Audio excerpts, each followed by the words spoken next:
Good morning or afternoon, everybody. Thank you all so much for being here. We are back. Thank you all. It's been a little while. I feel a little bit rusty. It feels like it's been weeks because it has been, but we're gonna have a good stream. Actually, hold on.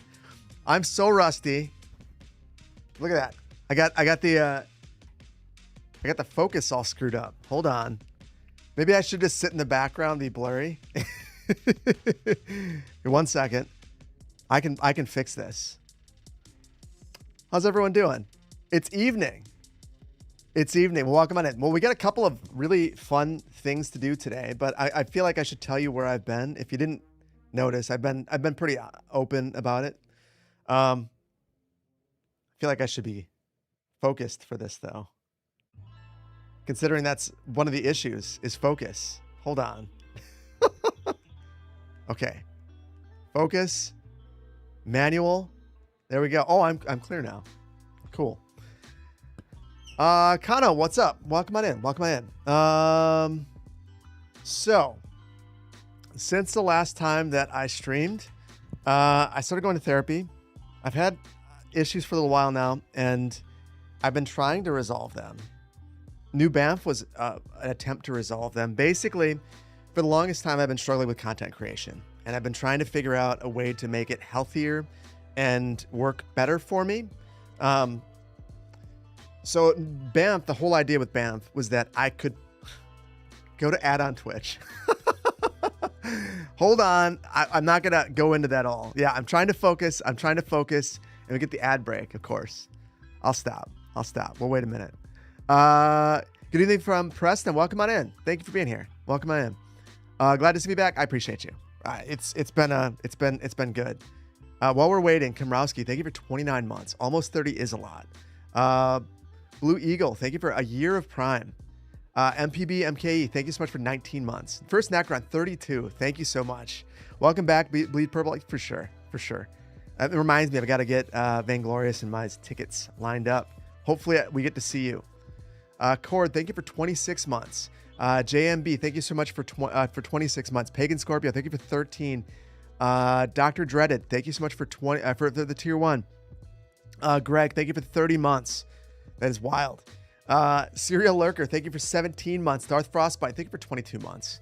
Seriously, all the support, you guys, all the support over the last little while has been, it's meant the world to me. It meant that I could just kind of take a little bit of time off and like focus on getting an editor, my mental health, and just kind of getting in the right place. Tanny, thank you so much for the Prime. I don't want to be here. Thank you for the 6 months of tier 1. Congo Wongo, thank you for a year. Appreciate you. Komrowski, again, 29 months is wild. Okay, we are back. So basically, started going to see a therapist. Found out I have anxiety and ADHD. And anxiety apparently makes ADHD worse. So I was just really struggling with content creation. It would take me progressively longer to make a video as I continued to overthink it. I began breaking the videos down into small segments that I could redo over and over because I couldn't stay focused. And then the videos spiraled out of control. Whereas I used to record Verde Beach in like 2 hours, 3 hours, Magnolia County turned into I'm recording for 15 hours, I'm editing for 20 hours, and I have an editor who's also working on it for a whole bunch of hours, and it was a really not a good thing.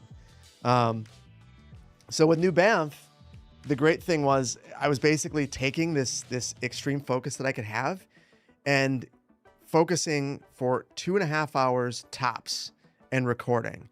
And as long as I had someone editing for me, I could produce a video that I was proud of and do so sustainably. The problem was my editor also had other clients. And well, I was the primary client, and most of the time I took priority. Sometimes I didn't, and then I fell behind, and I felt this immense pressure to keep the schedule that I had set, because then I would fall back, and so I started staying up a lot, and that was one of the reasons I wanted to do New Banff in general. Is I was sleeping less and less, so I ended up in this weird place where I was sleeping 4 to 5 hours a night. And that had been progressing for a while. And my wife had noticed and had told me I needed to look into this. and it just became a lot. So going to therapy has been very helpful. I'm at the start of the ADHD journey. My therapist said it's super obvious that you have ADHD. And, you know, he said normally he wouldn't diagnose someone as quickly as he diagnosed me, but it was so easy to see, which I'm not sure how to feel about that. But so anyway, yeah, that's where I've been. Now I'm dealing with the healthcare system and trying to get an official diagnosis, which is different than your therapist telling you, apparently. And my healthcare system is not a fan of diagnosing adults. So that has been something I'm trying to navigate. So anyway, we'll see where that goes. In the meantime, what I've been doing is not allowing myself to be on a computer after 8 p.m., not allowing myself to do anything related to the channel after 5 p.m. I deleted the YouTube Studio app off my phone because it was just not healthy for me to have YouTube Studio on my phone. It was becoming an obsession that I was looking at all the time. So if I respond to fewer comments, if I respond to Discord less, if I am not as present, it's because I am purposely setting up boundaries and trying to focus my time in specific areas and times of day to create a healthier relationship with content creation. So anyway, that's kind of what I wanted to get out. There's another big thing. We'll talk about that in a second. I got a new editor. Went through interviews through this entire process, and you all know the editor. You all are very familiar with the editor because the editor is the moderator. So Vainglorious is going to be taking over full-time editing duties on the channel. Very excited about that. Very excited to bring Brandon on board. My wife and I interviewed candidates, and afterwards she said, if you just don't hire this guy, like, you're making a huge mistake. You guys clearly click. He clearly knows what he's doing. He clearly loves the channel. And to have someone that understands and cares about the channel as much as you do is a real blessing, and it's going to make everything much better around here. So I'm very excited about that. And for everyone who is watching, who is a subscriber here on Twitch, a channel member on YouTube, a patron, like, you guys don't understand how much it matters that you guys are doing what you're doing, because it makes it possible for me to say, you know what, Brandon, we're going to do it. We're going to make this thing happen. So I appreciate you guys, and I appreciate you, Brandon.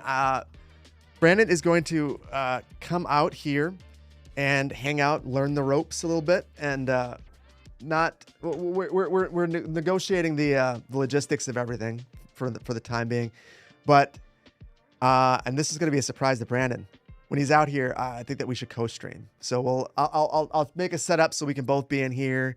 You can moderate live, and I'll moderate you as well. We'll that's a weird way of putting it, but we'll stream together in person. It'll be a lot of fun.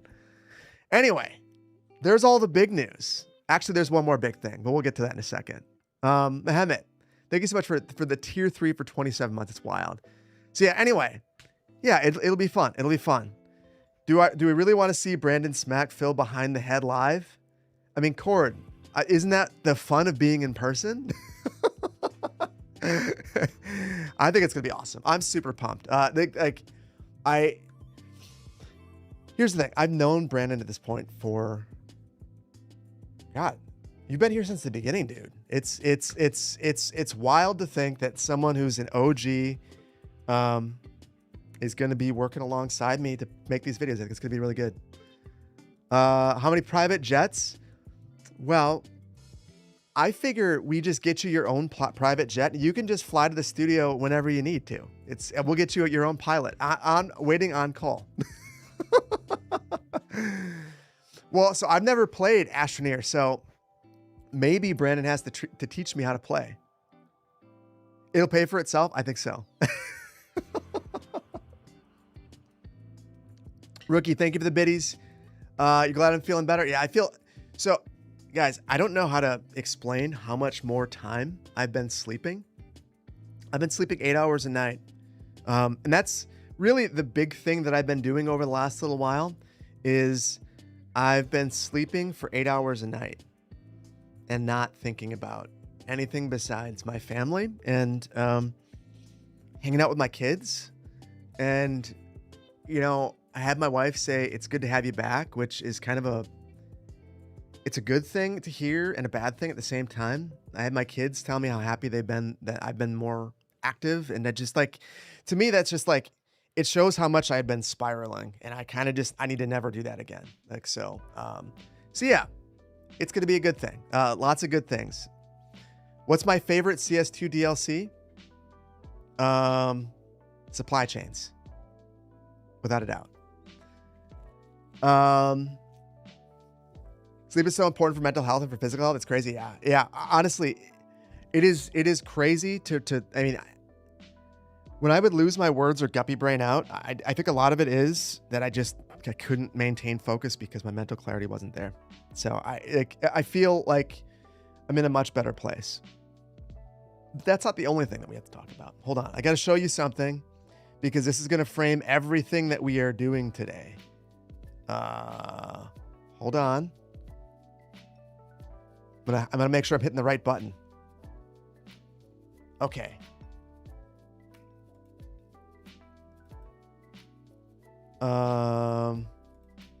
Here we are. So we have an interesting project. I said we're gonna be map making today, and I want to talk about this right away because we could talk about lots of other stuff and we can chat while we're making maps because it's a process. The person that I bought the studio from is a developer, a very prominent developer that's developed buildings all across the U.S. and all over the Madison area and all over Wisconsin.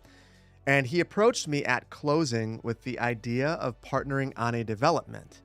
And the idea was that you guys could help design a community and he could build it, which might sound insane, and maybe it is, but we're going to try it. So basically, we have this parcel, which is a little bit west of me in a community called Mount Horeb. It is very hilly. It is a challenging piece of terrain. We're going to make the map today, lay out the community around it, and then after that, we're going to have a competition where you guys get to design the neighborhood and potentially have it built in real life.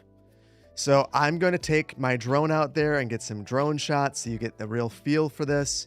You're going to need to make connections into the existing trail network in the area. And there is a park that's planned. I would like to see you guys build that park. So I think I'm just going to give you the plans for it and watch you build it in the game and then link the neighborhood into that. There's also a stormwater component that you're going to need to be cognizant of. And they're looking to have some unique designs. So they're hoping that you kind of think outside of the box, maybe have pedestrian roads where the homes are facing them. But look at the topography of this. This is the drift list area, and as a result, there's a lot of terrain to work with. This is going to be a highly detailed build. This is not you throw a couple of roads down, zone some buildings, and call it a day. This is a plopper's delight. You're going to need to plop each and every home individually, most likely. You're going to need to be very detailed and be very thoughtful about the way that you're building because of the terrain in this area. And one of the reasons I put out the last video is because I wanted you to think about what it's like to work on terrain because there's a lot to deal with in this area. There are some goals associated with this project. They want a mixed-use neighborhood that balances affordability, efficient land use, community character, walkability, and long-term sustainability. That means greenway corridors, mixing in uses, having a variety of densities, but nothing too tall. It is a small community, so think maxing out at 4 stories maybe. But you're creating a neighborhood that would fit into this community. And we'll take a look at the community in a little bit. Couple of things. So I'm not going to read all of this to you. You guys can read. There are some street design parameters. I tried to tell them that we'll try to work within those using Road Builder, but I don't know exactly how possible all that's going to be. But what you guys should know is you have to respect the topography. Work with the natural terrain. Minimize retaining walls. They're expensive. They want this to be an affordable neighborhood. Excessive earthwork is not going to be okay. You cannot just make a gigantic flat pad. That's not going to work. So, yes, that's what I've been preaching forever. That's what we'll be doing. The lots The lot sizes are going to be smaller for the most part, but there will be some wider lots and you have to plan for them. They want to have premium lots. So basically they want to have lots that are starter lots, kind of mid-range, and then some larger lots that would be more expensive that can maybe subsidize the rest of the neighborhood. They do want a multifamily component. This could be townhomes. It could be an apartment complex. It could be a mixed use area. That's going to be kind of to you to figure out. The commercial area, you need to figure out where it's going to fit. But it does need to be walkable within the neighborhood and accessible by the rest of the community. They want to minimize disconnected pods, cul-de-sacs, huge retaining walls, super blocks, gigantic grid, and they want it to fit in with the rest of the community. And that means making those core connections and key connections into the rest of the neighborhood. So, can you create a neighborhood that's financially efficient, highly connected, respectful of the land, and still feels like a place where people know their neighbors? That will be your challenge. That is what we'll be focusing on. And that is what we are going to be doing today, making the map for that challenge. So this is going to be hard. And thank you for the, I guess, I don't know what's going on. Thank you. I guess we had a hype train. I completely missed that. I'm sorry. This is going to be fun. This is going to be a blast. I'm still working on the prize. I know what I want the prize to be. I know what I really want the prize to be. I want it to be that you guys get to name something. But I'm working on that. But I will still make the prize worth your while regardless. I don't know why I'm glowing like that. I apologize, guys. Yes, I missed the hype train. I'm sorry. I was vibing. I've been so excited to have this conversation. I wanted to have this 2 weeks ago, and then I was just like, I can't do it. I need to take a break. So anyway, yeah, this is gonna be fun. Jablocka. We're gonna make Jablockaville, indeed. I need to restart though. I was in Skylines because I was recording the next Magnolia County. So I got through the recording and I realized that I switched and I turned off the game. It was just my audio. So dumb. All I could do, New Magnolia County. I was not going to do Magnolia County, but one mod came out that just caused me to just rethink everything. This one right here. And I'm going to tell you, it's called transit timetables. God, I'm so conflicted about this. I don't know this mod developer. They're just kicking out mods. I don't know if they're going to maintain the mods. I don't know how they're making the mods. They're not releasing the source code of the mods. All these huge red flags. But damn it, I've wanted this mod since 2015. I've wanted this mod since 2015. So I dropped everything that I was doing to make this video because this is the most fun video that I've made in a long time for me. Because this actually allows me to plan transit routes like I do in the real world. You can come up with frequencies. You can have the buses dwell at a certain stop to get back on schedule. It's a mind-blowing mod. It's an amazing mod. And I just had to redo my plans to accommodate this mod. So that's what I was doing. I was re-recording this. Maybe try a new save game, a new game save. Listen, we have been pulling Magnolia County through for 3 years at this point almost. We'll keep doing it, and we'll keep having fun. It'll be fine. We'll figure it out. It's working. Hold on. Another good thing about your break is I managed to binge all of Magnolia County. Speaking of which, do I think that'll add theme park assets from Bridges and Ports to Chuckles Waters Park and and petting zoo? Oh God, that's a great point. Oh.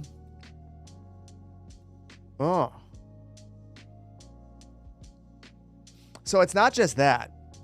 There's actually a petting zoo asset that the person who made the farms, the working farms, they put it together. I added it to New Banff. Maybe I'll do a side quest. I'll be honest. I'm probably going to be in Magnolia County for a little while and then Segunda Beach, and I'm going to just kind of rotate around. I think I'm going to do some really controversial things. Hold on. I got a road builder. I got to add a couple things to this mod set, and then we'll get in there. Basically, I'm going to be ripping apart all of downtown Bend and replacing a whole bunch of the assets, and then going into Paradise Bay and adding a city hall before we do all of the city council projects. I also noticed that a whole bunch of the buildings have insane numbers that don't make any sense. Like the auto plant has 25 workers. So I just need to go through and make a bunch of adjustments to the build. We'll see. We'll see where that fits in. Maybe that's a stream project, honestly. That would be a fun stream project. How do you guys feel about that? Yeah, we're sledgehammering all of like downtown Bend. I've been working around issues that just like, I want it to feel better, and I need to stop saving nonsense. One of the nonsense things is that I was, when the region packs came out, I was trying to add something from the region pack in, and there's a whole bunch of buildings that just don't make sense because I wanted to add them in. So I want to remove them. Remove a whole bunch of those buildings and add in some of Joe's assets that are just so good.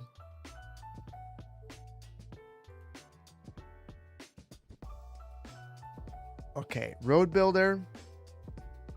I think that might be all that I need. So basically, I'm going to use custom roads for this map. We'll jump in.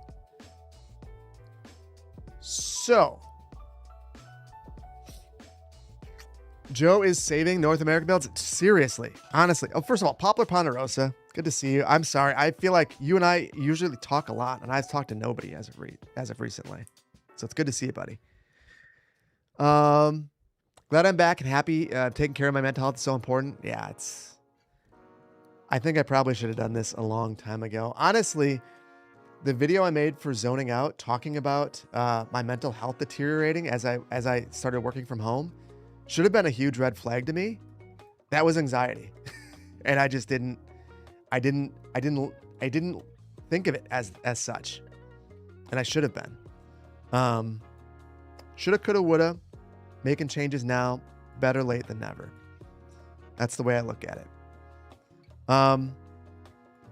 So hold on. Let's take a look at this area that we're going to be looking at and working in.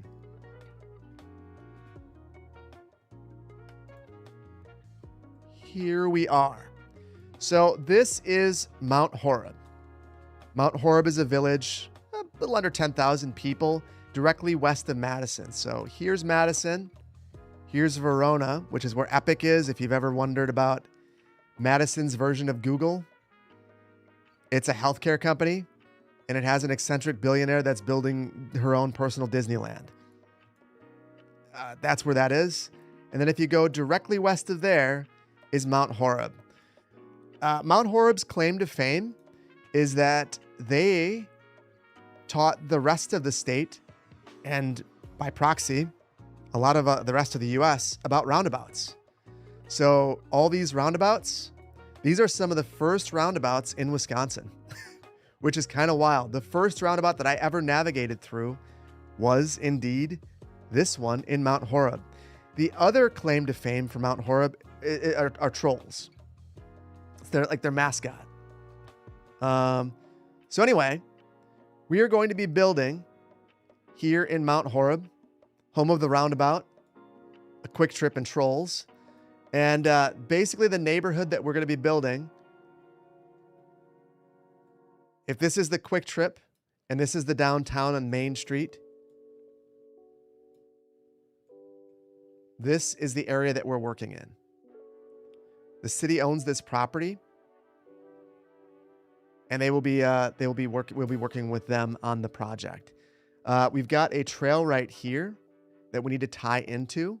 That is going to be absolutely critical. This is an absolute gem that is well known throughout the entire state. So this is a multi-use path. Absolutely beautiful. You can see people right there biking, and they run up and down this thing. It's huge. So we're going to need to make sure that that is preserved. And I'm going to basically, as part of this project, try to build this neighborhood right here and these around here and these. That'll basically be what I build. Yeah. Yep. It is Glacier Trail. Yeah. A wild Biffa's appeared. Biffa, welcome on in. Thank you for being here, buddy. Hopefully you're doing well. Biffa loves roundabouts. Well, then Biffa would love Mount Horeb. I should build all of Mount Horeb and see how it holds up with traffic. You pulled up contour lines. Very interesting. Can we connect into Manor Drive? Hold on. Manor Drive.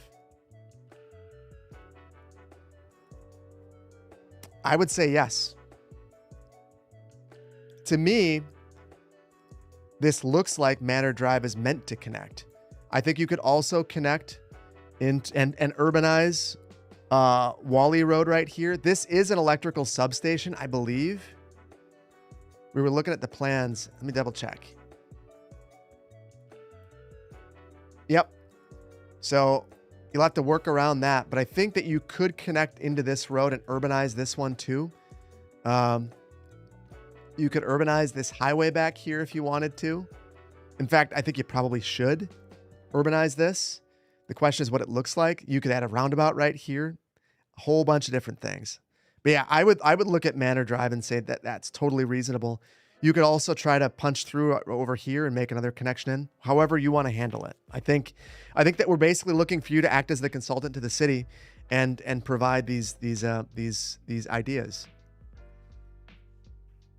Brucey, good to see you, buddy. The town right next to you put in a roundabout thinking it would solve traffic, really just made it worse. And right now it takes 2 minutes to get through the roundabout. MH, here's the thing about roundabouts. No roundabout is the same. So every roundabout, this is the drawback of roundabouts in skylines, truthfully, is they make it seem as though every roundabout is exactly the same.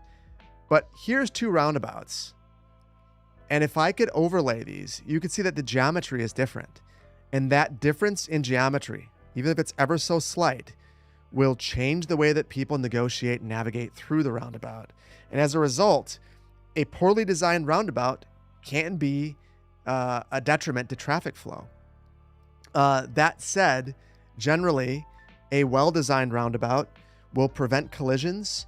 It will prevent delay. Think about this. If you had a traffic signal right here, you are going to potentially have T-bone collisions, and you're going to have people waiting to get through it. When you have this, it's always a free-flowing movement. You might have a momentary yield as you wait to get into the roundabout, but once you're in there, the worst collision that you're going to have is a side swipe, and you're probably not waiting as long to get through there as you would with a traffic signal or a stop sign. So it might be a poorly designed roundabout. It might just be that people aren't used to it yet. I can tell you that in my hometown, the first roundabout that they put in, people complained about it until they didn't. Hold on.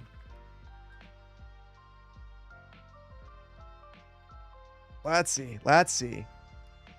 First roundabout in Rhinelander. Right here. This is a perfectly fine roundabout. People hated it. People still hate it. But it's much faster. I can tell you, being an outsider now, there used to be a traffic signal right here and you'd wait forever and there'd be no one coming. Now you get through it quickly, no matter which direction you're going, and you don't have to worry about getting into a T-bone accident. It's awesome.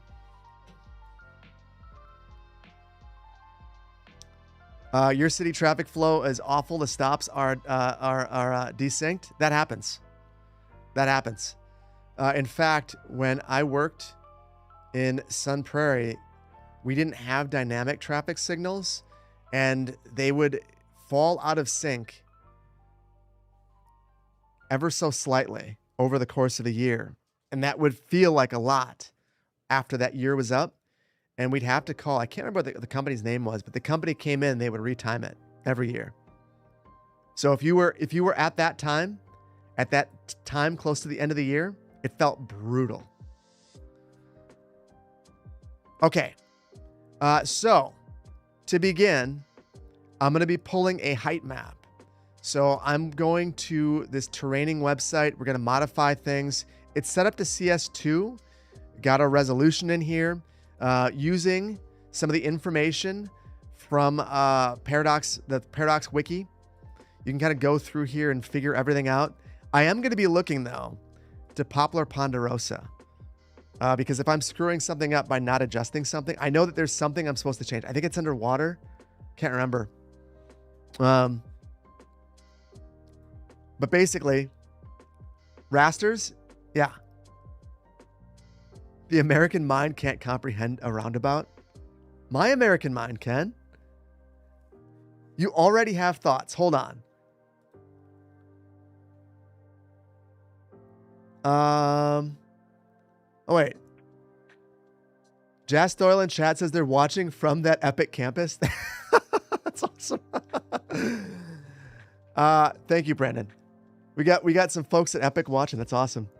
Welcome on in, guys. I want to see the Epic campus in person someday. I have not been there yet. I need to go. Full map making tutorial when? Probably never, because of this one.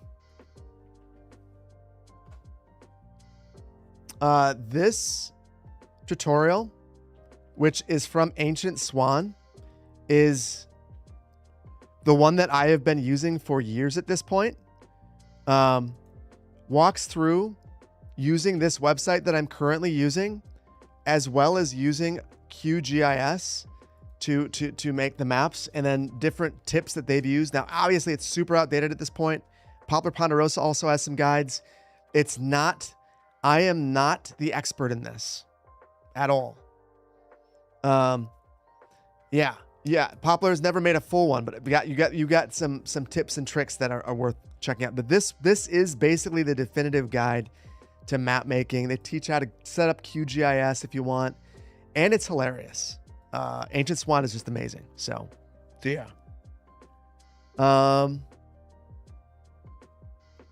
Gary, welcome on in. Welcome on in. Isn't there some American town that replaced like 90% of their interchanges with the roundabouts and cut their accents and traffic to a fraction? Probably Carmel, Indiana. Caramel? However you want to pronounce it. Carmel?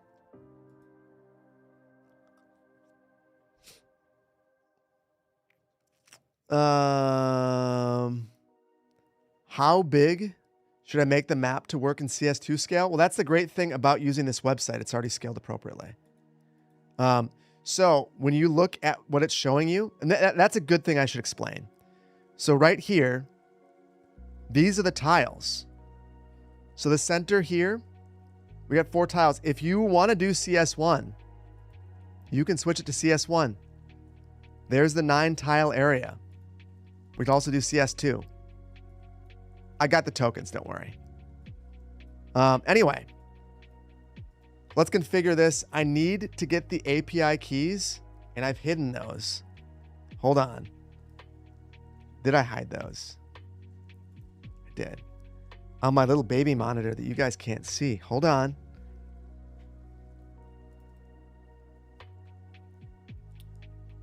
There's one. And then my 11-year-old API key for Mapbox that I inadvertently showed you guys in a previous stream.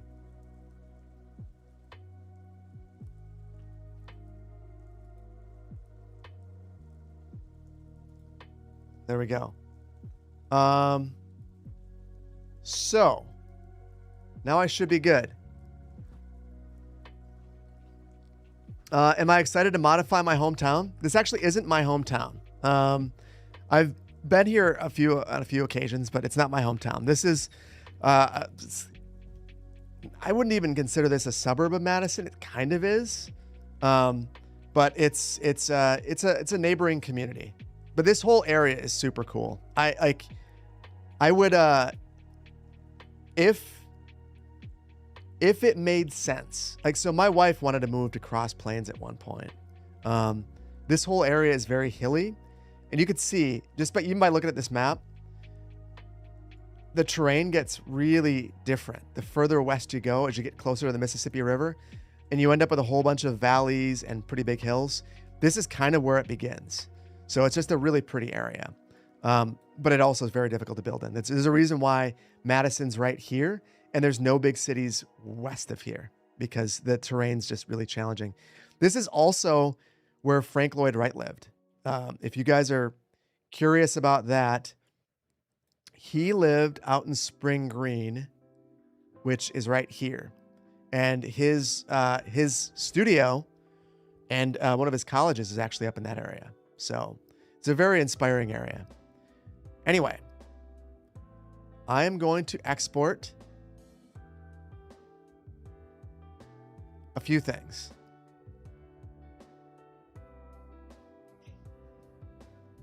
The height map, the PNG, the image. I'm going to get multiple here.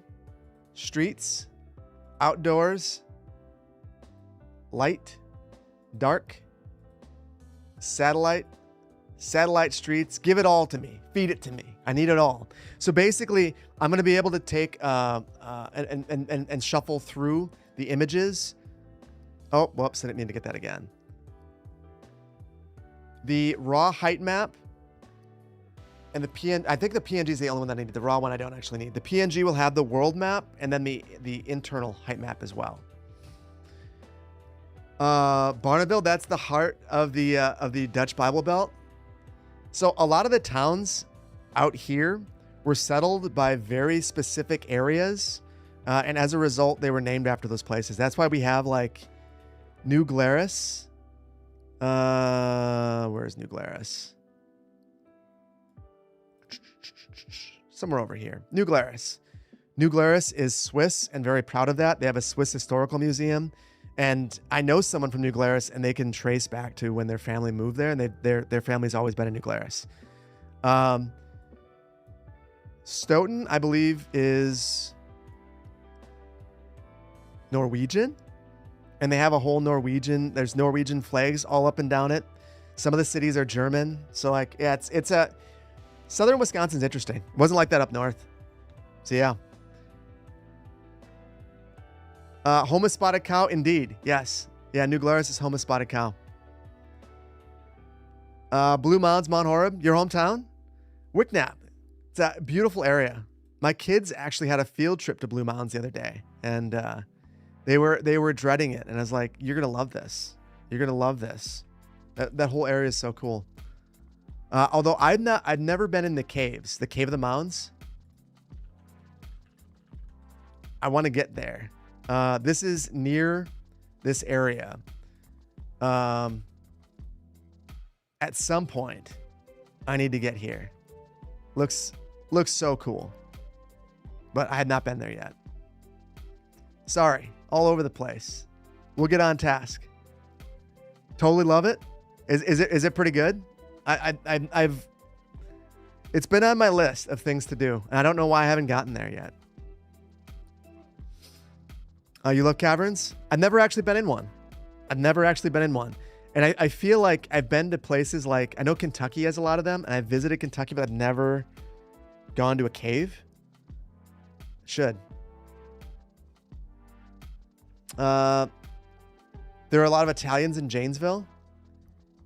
So I was in Sheboygan last week, and the Malibu of the Midwest, Sheboygan. And loved it. I always loved a trip to Sheboygan. a ton of Italian restaurants, and that made me wonder too, like, because so many of these places were settled by one individual group, like, what about Wales, Wisconsin?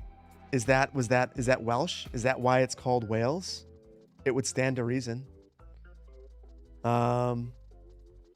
Anyway, for some reason, I have bad City Skylines 2 bookmarked.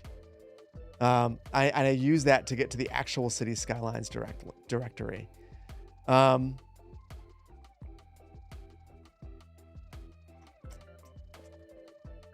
throw in my overlays real quick. So these are from Merrill.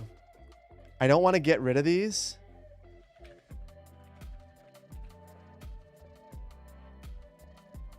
So I'll just move them for the time being.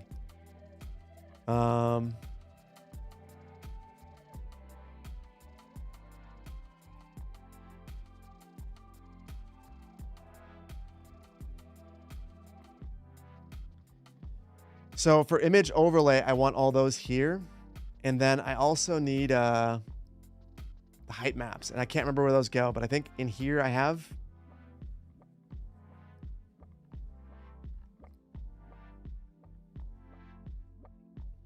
Might need to take a look at the website. Fun fact, whales, killer whales are dolphins. That is a fun fact. Choo choo, guys, thank you for the hype train that I again missed. I'm failing you.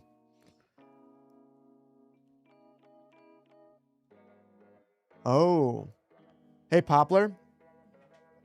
I'm going to look at your...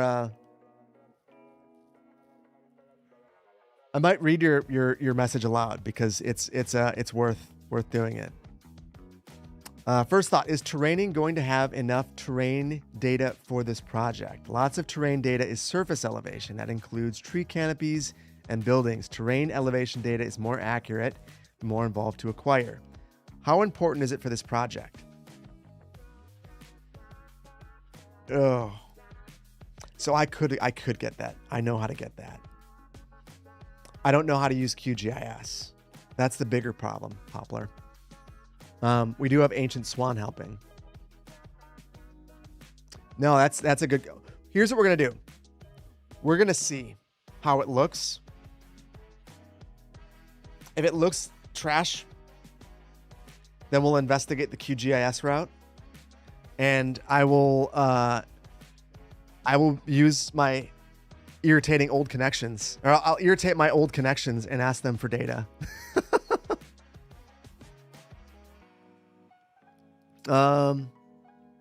You might buy CS2 just to join this one. That sounds good. Poplar, since you're here, I cannot remember where to put the height maps. What am I doing wrong?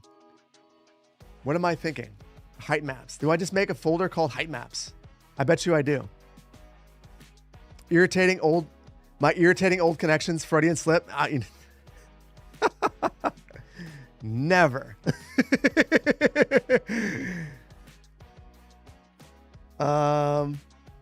Let's see.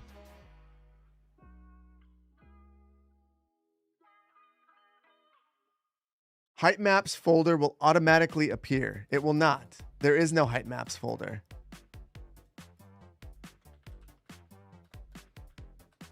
There you go, though. Made one. Perfect. Or the game creates it when I export one into the editor. Ah, gotcha. Okay. Well, good enough. Now let's see if I can remember this. So the first thing...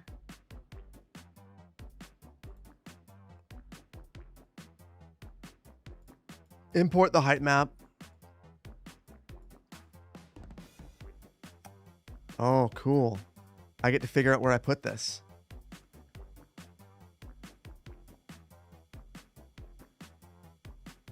Okay. Users. Philip.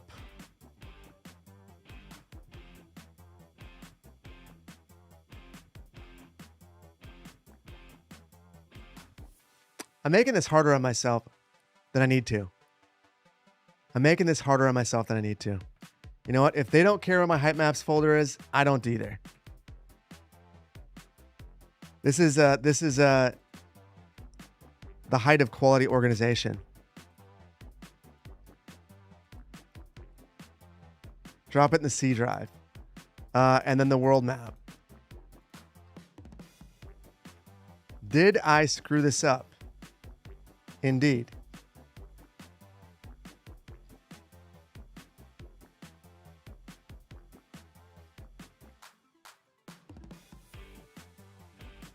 There was no drag and drop? No. We cannot see.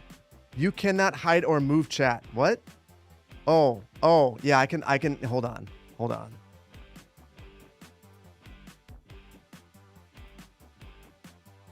Is that better? So I imported the height map. The world map said, I'm good. Oh, I know the problem. My sea level's wrong.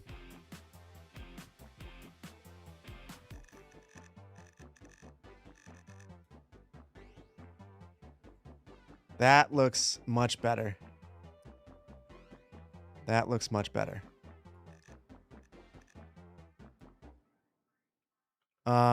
Okay. So there we go. I have here's the problem with this. I have no idea. Like, because there's not a lot of water features out here, I don't really know what I'm looking at. And I'm not going to know until I use image overlay. And I don't know that I can use image overlay. Poplar, can you use image overlay in the editor? I imagine. Oh, yeah, I'm sure. Hold on.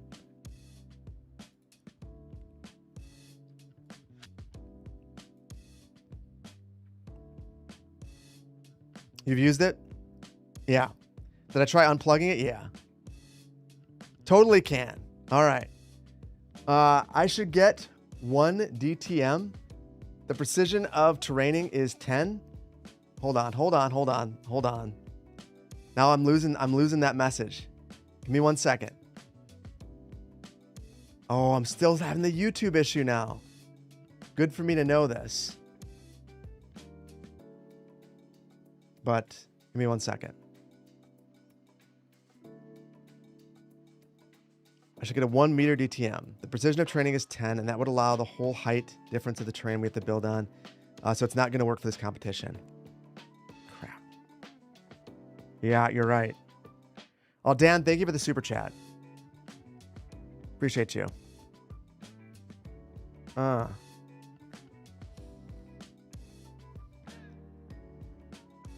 Yeah, you're right. It's not going to be good enough. It's not going to be good enough.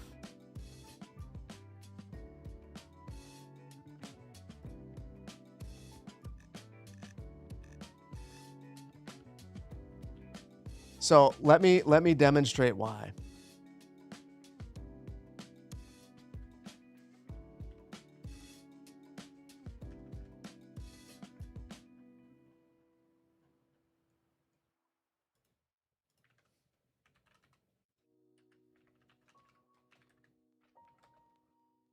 Okay, we'll head back to Mount Horeb. In the meantime, Ham Radio, thank you so much for the super chat. Madison might have easier terrain, but you still want to know whose crazy idea it was to build on an isthmus?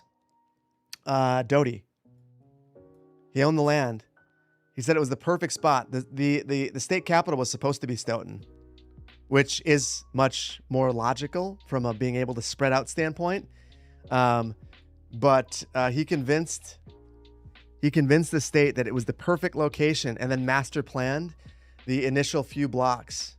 And there was some, I can't remember the exact reason why it ended up in that location, but that's why there's a Doty Street downtown. The original landowner.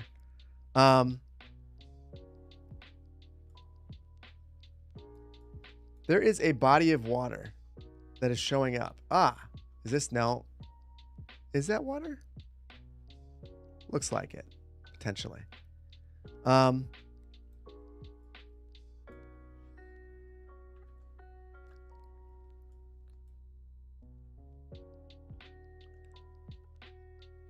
basically we're not seeing, I don't believe that we're seeing the level of precision that we need. The easiest way, hold on, let me figure this out.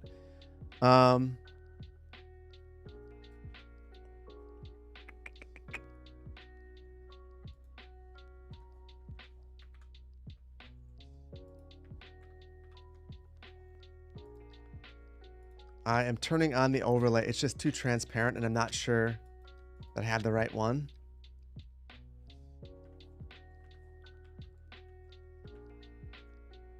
Okay, so this is the area.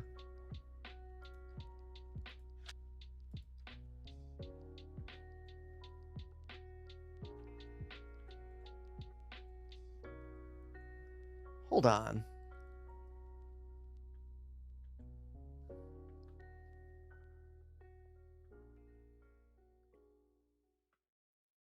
I don't know.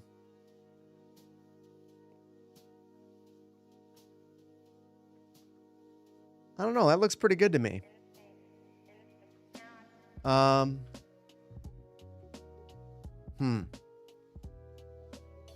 don't know. Yeah, I don't know. The only other thing that I could do is I actually have the elevation data. The survey. I could bring that in. But this already, I mean, this looks like it's going to be a nightmare to build on. This is not an easy area. So the project area is essentially right here. So it's this area right here. I think it might be right. Map texture replacer obsolete now? I wouldn't say it's obsolete, but I would say that I don't feel like I need to use it anymore. Slay, good to see you, buddy. You were on my mind. But Slay, I don't know if you heard it. Got a new editor, and that's also been on my mind. I gotta get the paperwork done, and logistics for that. I have 3 trips to book. TwitchCon PAX, and Brandon coming to Wisconsin. So yeah, got some stuff. You did hear some stuff. I'd love to hear it. Give me something to sign. I will end the stream just to do that.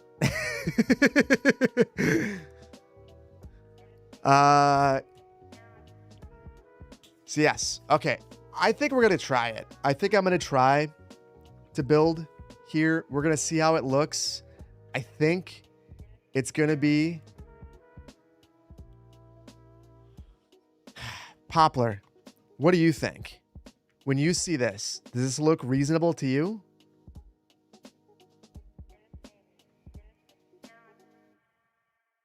Looks good to me. I don't know. Yes, Vainglorious is the new editor. So got to get him here so we can talk, and I can teach him about the editing process for the channel. It's gonna be good. Please make another merch. So it's funny you mentioned that. There is new merch, and I just haven't sampled it yet. And because of that, I haven't wanted to release it. To you, it seems like the height is a bit extreme in the game versus real life. I mean,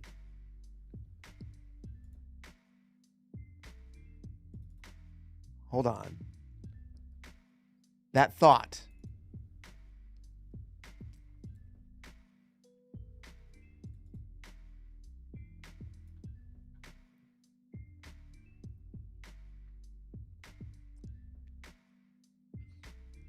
I think the thought that someone had was that it's actually less extreme in the game than it is in real life.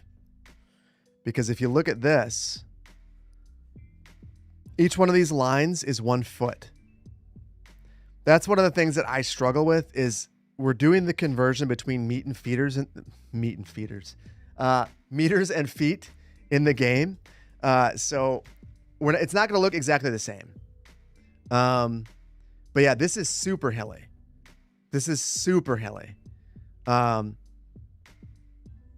And so when you look at this, like this should be really challenging to work in. Exceptionally challenging. I mean, you're basically looking at glaciation carving this entire area. So the real question is not, is this too hilly? The real question is it hilly enough? Is it hilly enough? Yeah, meat and feeders. Meat and feeders merch immediately. Hold on. You just realized that with Brandon editing all the CS2 videos. Hold on. You can't keep secrets from me in chat. I need to know this.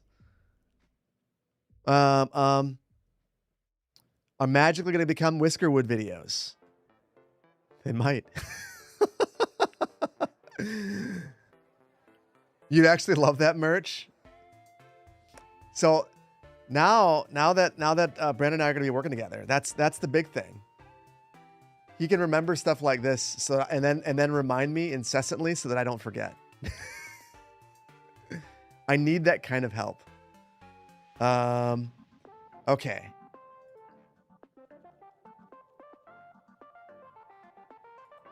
Now I need, hold on.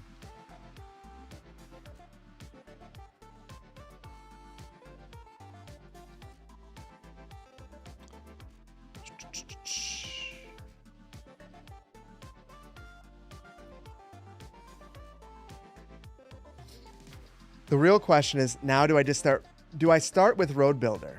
I think part of me wants to make custom roads and force you guys to use Road Builder. Brandon, can we get a poll? Should I Road Builder all the roads? If you guys, I mean, Just Joe, the YouTube channel, has been making all custom roads and it looks so much better. So much better. Phil, let's go. Let's do it. Let's do it. Absolute banger of a song. It's a good one. It's a good one. Absolutely not. City will break with each update. Well, there is no update that matters though for this one. It will force you to use if it forces you US to use meters, then yes. I mean, I would like it if we would use meters. For this yeah, just for this challenge. So here's the thing. They also gave a whole bunch of cross sections. And they're like, for an alley, it should be 16 feet. I don't know if this is like what we want to, the level of detail. They're like, we could do this one too. 44-foot right of way with a multi-use path on one side, no sidewalk over here. Here's a 50-foot right of way. This is with parking. And a 60.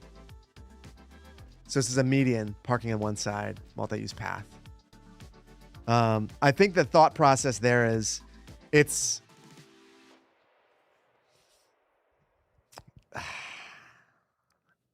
I actually don't understand.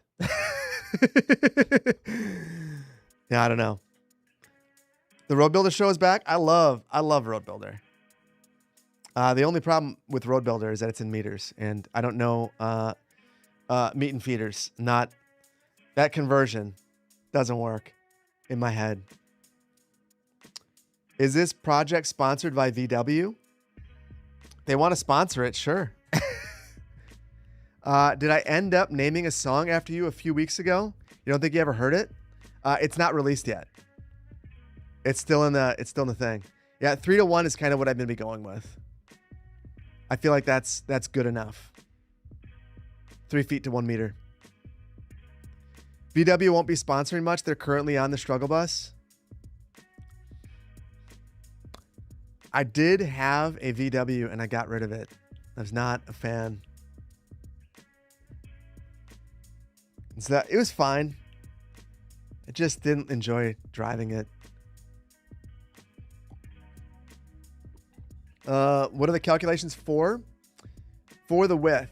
So part of me kind of wants to just discover and see. Did someone just make US highway?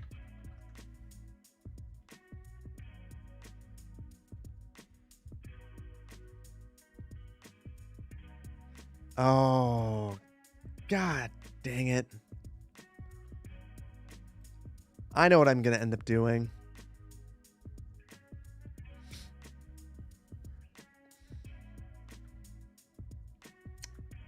Hold on. Okay, here's what we're going to do. I'm going to save this and try to not leave skylines.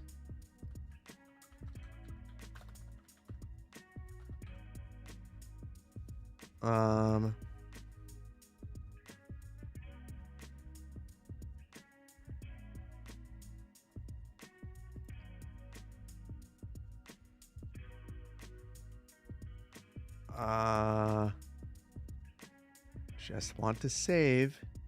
Just want to save.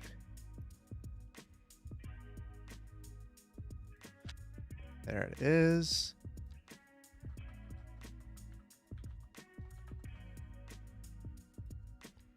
Okay. Hold on. I went a little bit too fast there. I don't trust it.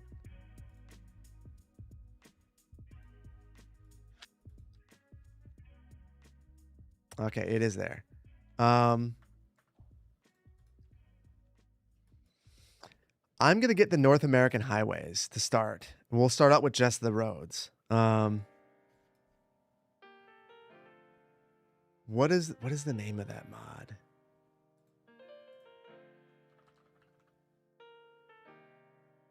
Wait a minute. Hold on. There we go. I've not looked to see how many people subscribe. That's amazing. That's awesome.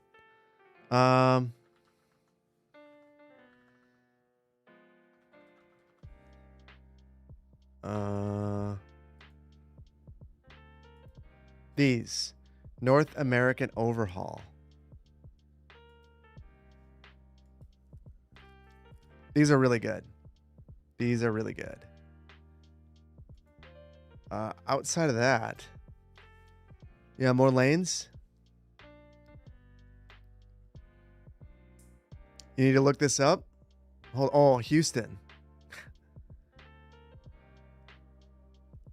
Yeah, Houston's got some crazy stuff. Road builder, all the roads. Yes, obviously. So I will road builder everything inside of the city. Then we'll use the North American overhaul mod for basically just for the highways. So we'll start there and then we'll road builder the local roads. So let's see.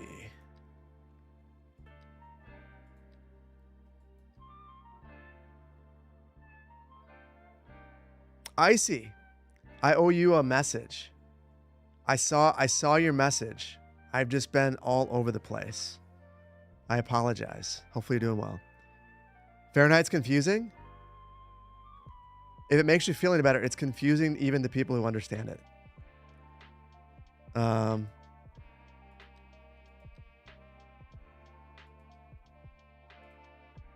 Okay.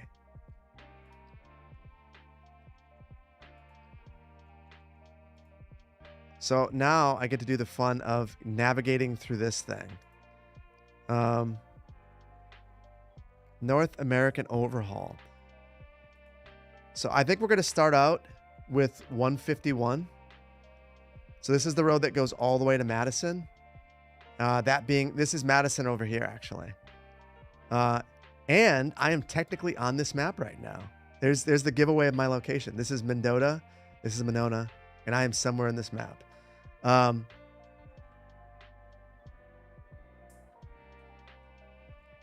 We'll start over here. You love a Dutch plotter map that also seems somewhat boring. Does it? Hold on. I am going to lighten up the overlay and maybe even see if this is the best one. So the reason why I downloaded so many maps is I wanted to be able to kind of like cycle through these and find the one that was going to be best for the specific project that I was working on. And some of these are just going to work better. I don't know why I have a height map in there. Like, honestly, this one might work really well for what I'm doing. Kind of like it. It also seems like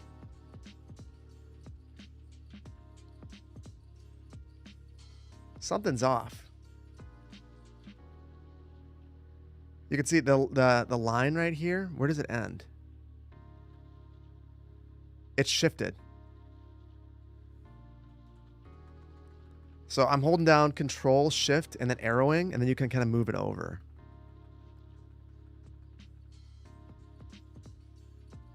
I think that's better.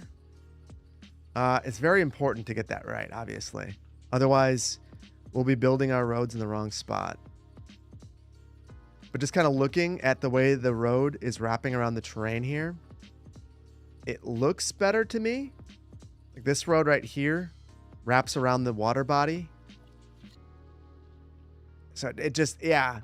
Because you can see, I mean, they really focus on the terrain here because it's so it's so intense. So I think that it's probably good.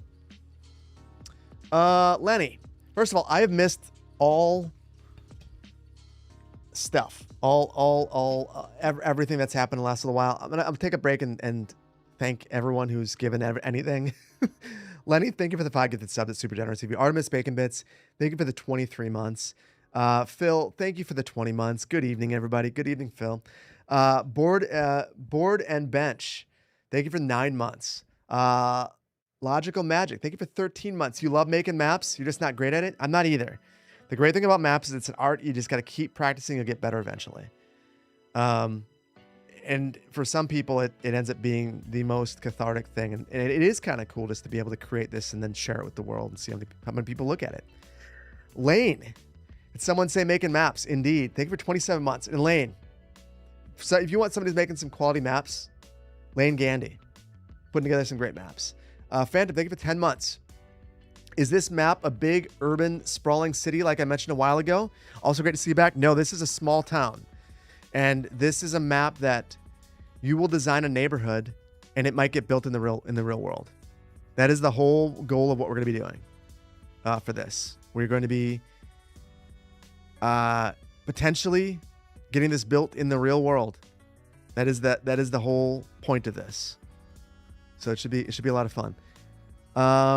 Vader, thank you for the tier 2. That's super generous of you.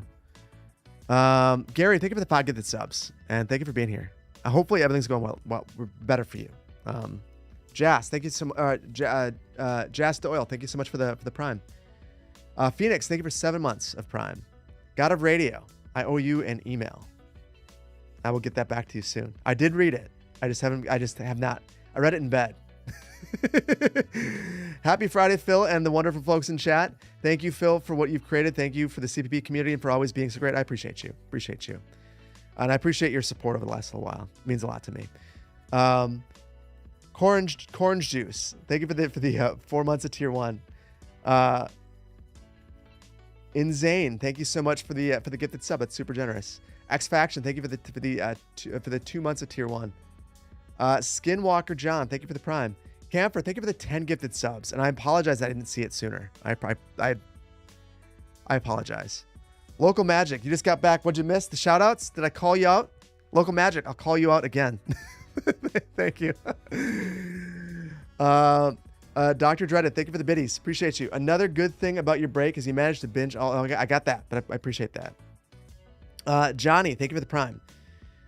For 9 months. A Seraphin, thank you so much for the 10 months of Prime. Came here for Chair Planner Plays. What's all this city stuff about? Don't worry. I will walk away so I can go work on Brandon's contract, and then you can look at the chair. Beekman, thank you for the 10 months of tier 1. Welcome back. I hope you're doing. I hope I'm doing well. I am. Tall Ariel, thank you so much for the 10 months of Prime. Congrats on the life changes. Glad to hear you're feeling better. Mental health is the most important thing. I agree. Thank you so much. Dragon, thank you for 23 months, almost 2 years. Thank you for my work. Thank you. Appreciate you. Poplar, 28 months. Where is time gone? Happy to have me back. Thank you so much, Poplar. Thank you for always being there, dude. Did I find an editor? Icy, I did. You know the editor. You just talked to the editor. Dava, 10 months. I was lurking on your stream as you were building in the Southwest. I watched you build a bridge. It was a lot of fun. Thank you for the 10 months. Appreciate you, buddy. If you stream, we'll raid you. Not to tell you to stream, but if you do, if you happen to be. I don't know if it's your schedule or not. Beanbag. Thank you so much for the 2 months of Prime. 2 months of learning. I think you enjoy my content so much because I sound like Kit Boga if Kit played Cities. I've heard that before. I have no idea who that is. I should look them up. Ricky, again, thank you for the biddies. Joy Pop, thank you for the Prime. Jack, thank you for the Prime. McFuddlebutt, thank you for 18 months. Love you, Phil. Appreciate you, McFuddlebutt. Appreciate you. Nilwell, thank you for 11 months, almost a year. Cord, thank you for the 5 gifted subs. Bueno Churro, thank you for the 23 months of Prime. Did someone say ADHD? You're going through something similar yourself, similar realization yourself. Years of test taking struggles, and you started to make a lot more sense. Now, Dino Dance, glad. See, I'm feeling better. You know what's funny, Bueno Churro? I'm the exact opposite. I am an excellent test taker. But in school, in high school, I had a 2.9 GPA and I was told I was lazy. I couldn't focus on anything to save my life. But to take a test, I'm an amazing test taker. To give an example, when I took my GRE, I scored high enough to get into Harvard. Did my grades support that? Absolutely not. I would take all these tests in like the Iowa test, the basic skills, and all of the AccuPlacer going into tech school, because I went to tech school for a year. 99th percentile. I can take a test like no one else. I'm an amazing test taker. You ask me to read a full book or study, and I just can't do it to save my life. You destroy tests, but you never do your homework? Yeah, that was me. Couldn't do it. ADHD is a funny thing. You just jump between two extremes, no focus at all, or focus on one random thing. Yeah. And I think tests are kind of fun. So before the GRE, I crushed every single GRE flashcard. GRE is the grad school exam, basically. I crushed every single card in this thing. And then my wife and I took it together. And I just absolutely destroyed the GRE. Like, felt super good about it afterwards. It's like, yeah, I crushed that thing. But does it really matter if your grades aren't good enough? And in college, so I didn't do great until I discovered planning. And then I really loved planning. So I did exceptionally well. Like I every single thing that was planning related, undergrad or grad, I got an A in. Because I really enjoyed it. I could focus on that one thing. Anything else? I remember taking a human reproduction class. 2-credit class. Not very challenging if you've had health class in high school, which I did. I got I think it was a C-. Not impressive. Not impressive.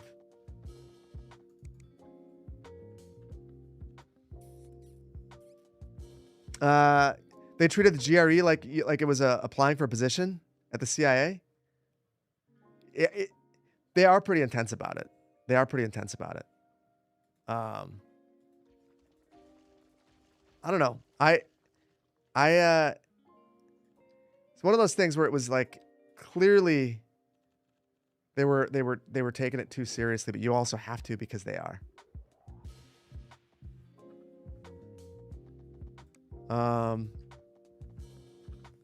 So the tough thing about this, and I'm not sure if you guys can tell, the map shifts as you switch directions. So if you change what you're doing at all, it shifts ever so slightly, and it's really frustrating. So I'm trying my best to not let that distract and just get this to be more or less where it needs to be. I'm also realizing another mod that I probably should have in the playset that I do not is network tools, because I'm going to want to clean up this highway, and network tools is the easiest way to do it. And I just don't have it. Do I already plan to include existing Mount Horeb infrastructure? Commercial? Yeah. So I'm not going to do all of it, but I want to do enough. So basically, the very best designs are going to be presented to the Mount Horeb Village Board. So I feel like you can't plan in a vacuum, and we shouldn't do this in a vacuum either.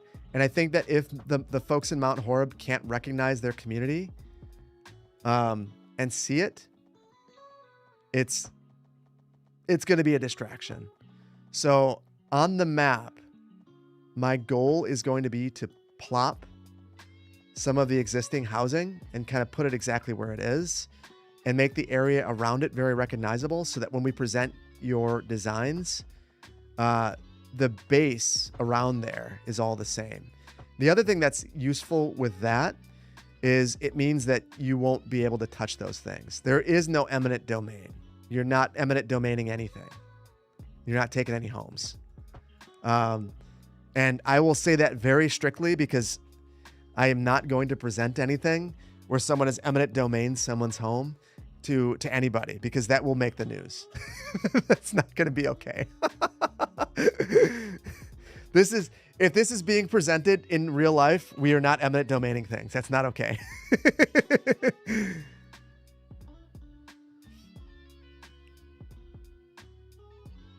Slippery Pete, thank you for the 11 months of Prime. Happy to see me on stream. Welcome to the Neurodivergent Corps. We're here to support you wherever and whenever. I appreciate you. Been surprising how many people are neurodivergent and here to support. I've really appreciated it. Absurdities, thank you for the Prime. Trunks, thank you for the 5 gifted subs, buddy. I appreciate you. Appreciate all the support and the support on Discord too. I appreciate you. I've been lurking, somewhat lurking, but I've seen you. I appreciate you. Grayson, thank you for the tier 1. Bruno, thank you for the 2 months of Prime. Love the content. Getting back into CS2 has been a while. Welcome back. It is without a doubt the best time to come back to CS2. There's the highway. Looks like the right spot.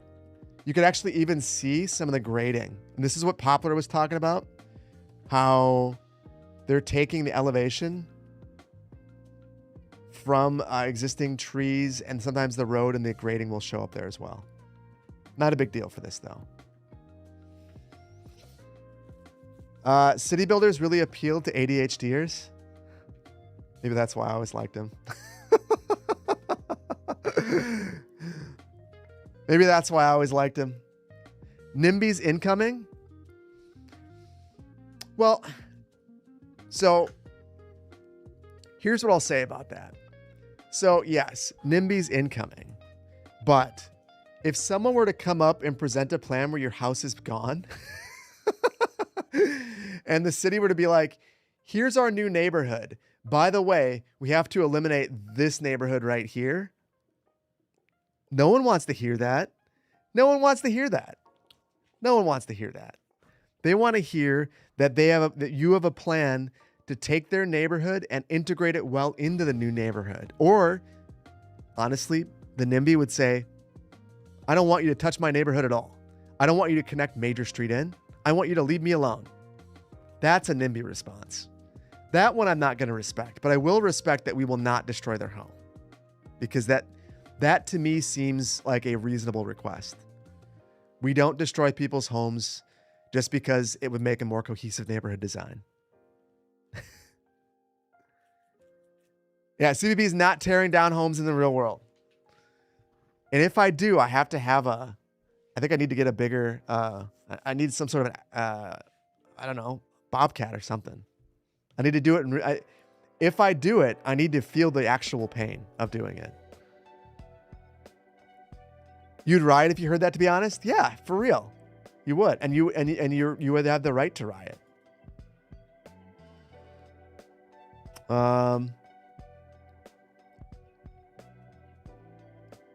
Actually, hold on.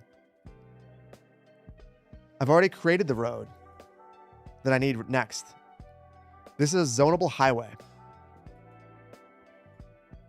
Zonable highway is what we're going to use on County Highway S. County Highway S is the boundary of this neighborhood.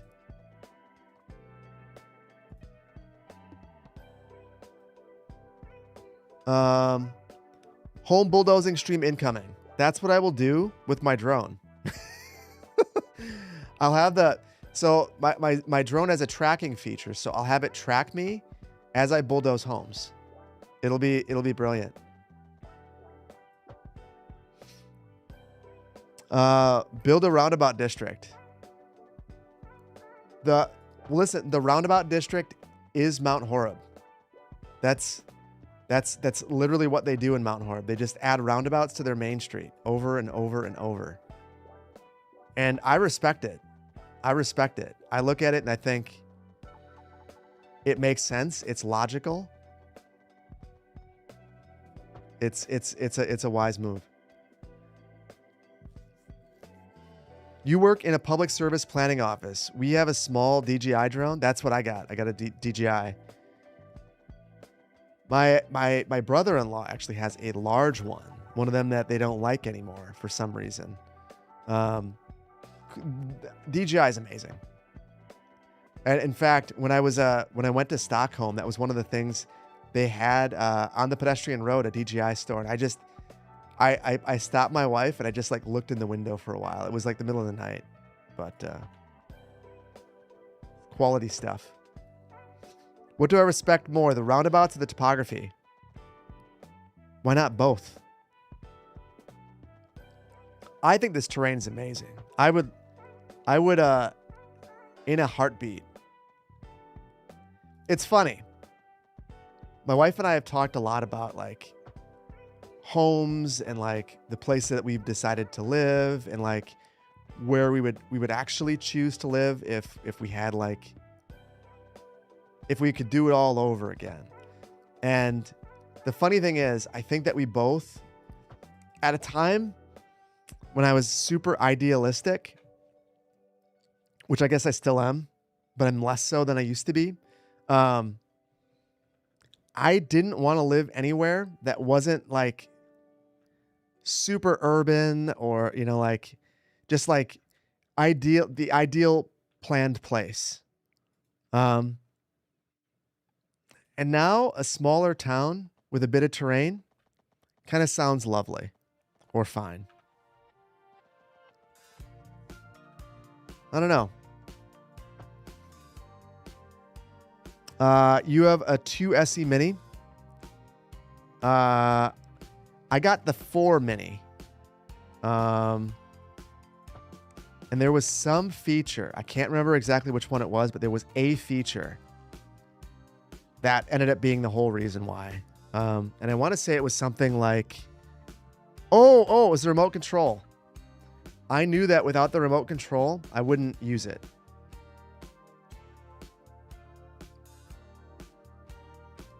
Urban centers are a young man's game. Yeah.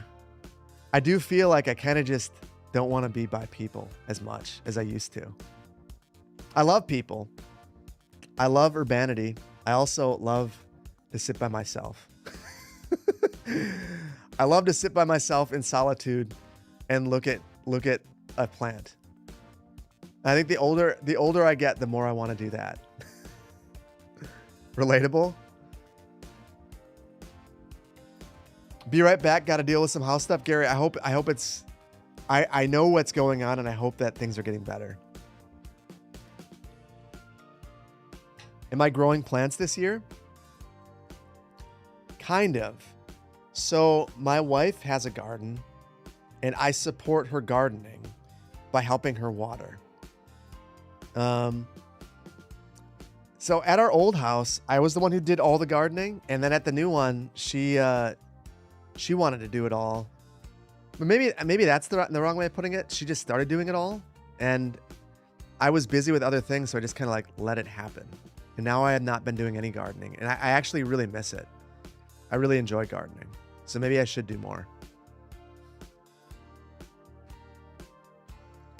Your husband does the same thing for you? It's a good way to support, especially on a hot day. And it's we've got some gnarly hot weather coming up. In fact, I probably we're talking about when Brandon's gonna come. I should probably wait until it's cooler, so I don't scare him away. Because we're about to have some real nasty weather. 90 every day, 100% humidity, and no rain in sight. Gross. Yeah, it's one of our two extremes. We're either Siberia or Florida. You have enough hot weather? Yeah, exactly. 93 today, feels 103. Hold on, what is it for me?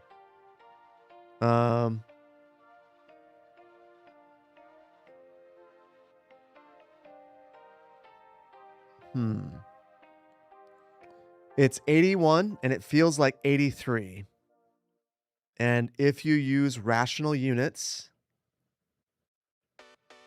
my app won't even tell me. My app says, it's America, damn it. And you will only know Fahrenheit.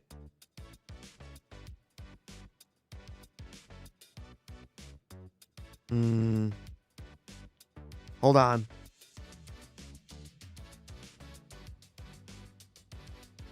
$27.22. It's 27.22 Celsius.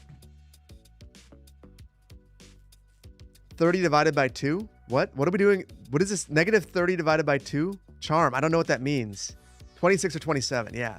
So for people who do Celsius, which is a real weird way of putting it, do you guys would you do? So the nice thing about Fahrenheit is there's more degrees. So do you guys think of it like 27.2? Because the difference between 27 and 28 is quite a lot. 27's not bad? No, it's a fine day. It's gonna get bad. How did I randomize the house selection while I was plopping a bunch? Oh. Hold on. I'll answer this. Alec, the way that you do it, first of all, I'm in front of this. I'm sorry for that. Can I get out of the way? It's backwards. I can't get out of the way. The way that you do that is under Find It. You can set a randomization key. I always make my random button L. And then if you have a selection, you can hit the L, and it'll keep randomizing. That's how you do it. So look under the options menu, look for Find It, set your randomization key. That's how I did it.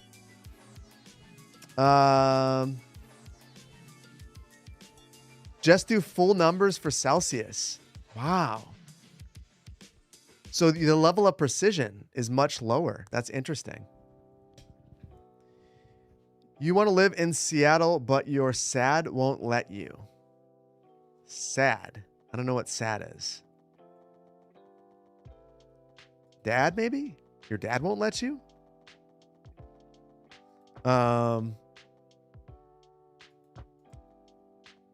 Seasonal affective disorder. Ah, yeah. Seasonal depression. Yeah, and I'd imagine in Seattle that's pretty rough. Till you learn, YouTube automated bot wants to censor temps. You have to keep approving these messages. That's funny. Speaking of YouTube, hold on. We're not going to do that with the road, but I need to go through the activity because I missed a whole bunch. Sharpless, thank you for becoming a member. Hunter, thank you for the super chat. Super generous of you. This is to help you pay for the ADHD tax. This and Don't Let Be Perfect to change my life over the last 2 years. You wish me all the best on my journey. Just know you're an absolute legend and an Aussie thing. I appreciate you. Thank you, Hunter.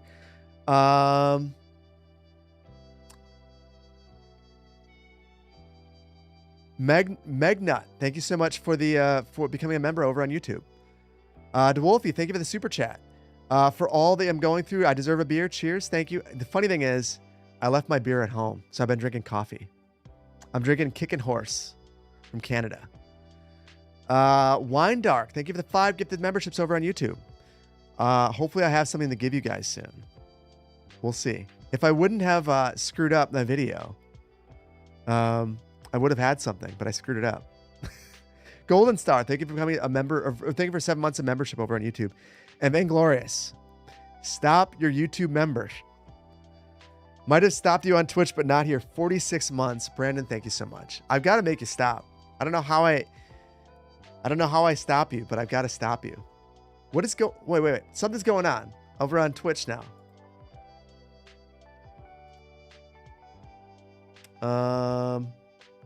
Lanny, thank you for the giveaway of 3 Mulligan mugs. It's super generous of you. I'm not sure who won that. Who won that?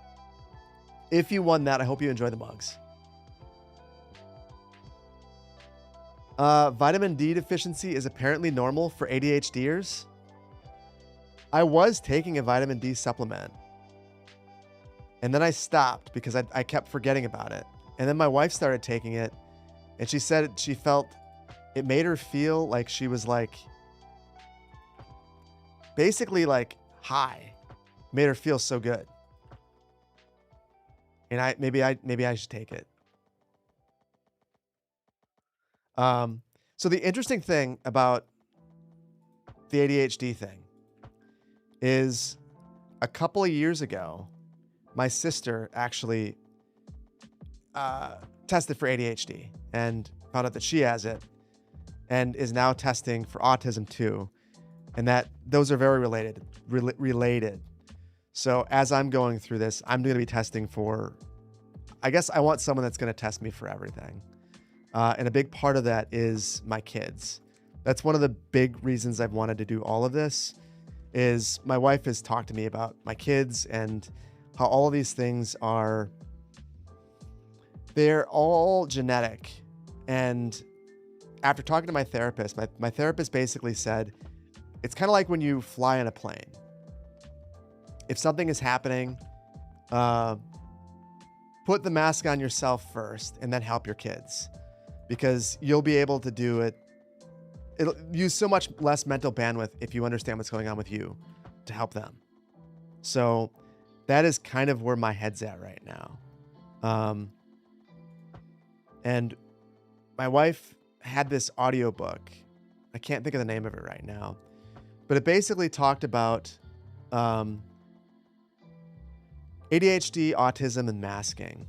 And we were listening to it in the car. And I related to some of the things in there so much that I kind of just, when I was listening to it, I just burst into tears, honestly. Like, cause it was just like, you just relate to when you find these things that are just like, you can relate to that much. It's kind of profound. So anyway, I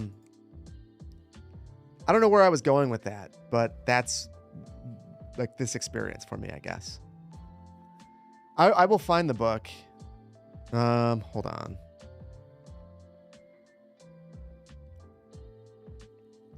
Hold on.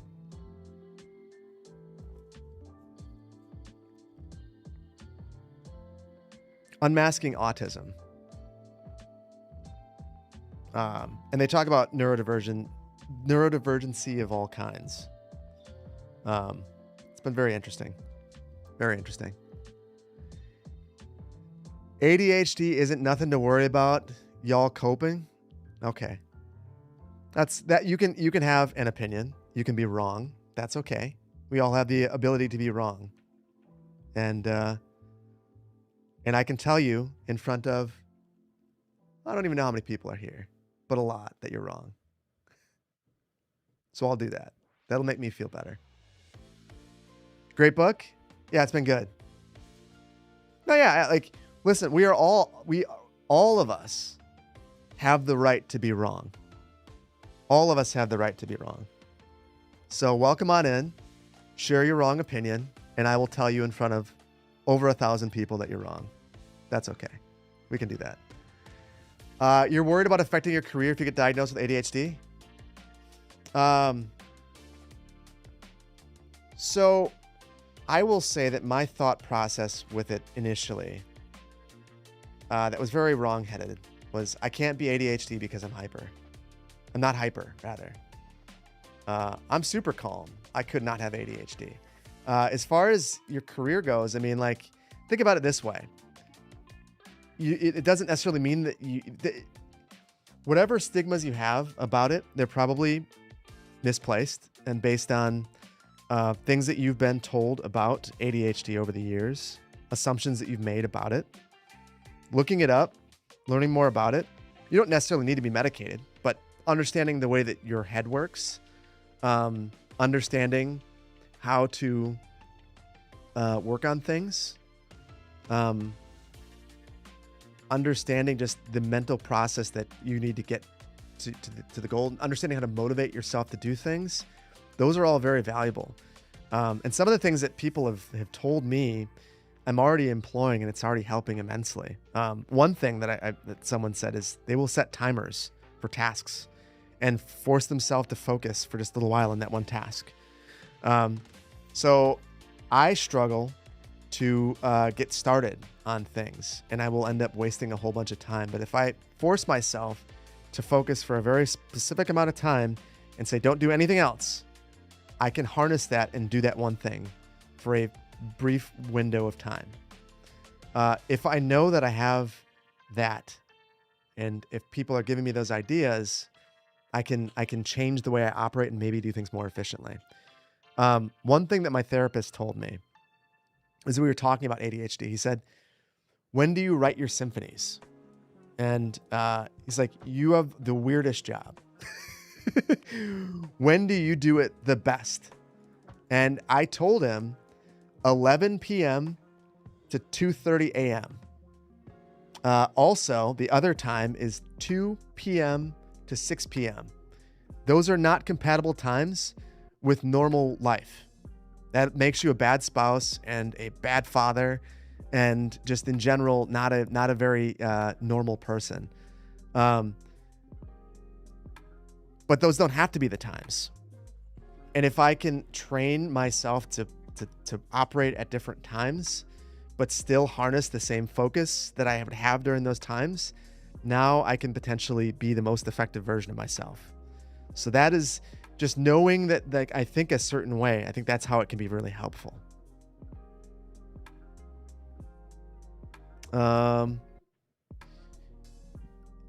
You swear that chasing a timer makes you do things like washing up significantly more possible. Yeah, so for me, it's like having just one thing to focus on.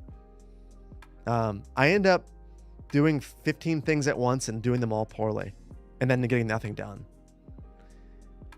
Negative talk, less effective spouse and father, perhaps. Perhaps. Thanks for sharing, Phil. You rock, and you are encouraging me and others. FYI, you're 56 and learning to do things differently. That's a thing. Well, thank you for that, Breezy. And I think it's important. It's been really discouraging that, to be truthfully, that navigating the healthcare system, having them like just go, we don't do that for adults. So I think that doing it on our own is important too. ADHD Love podcast started a great body doubling app to help people get started. I'll look at that.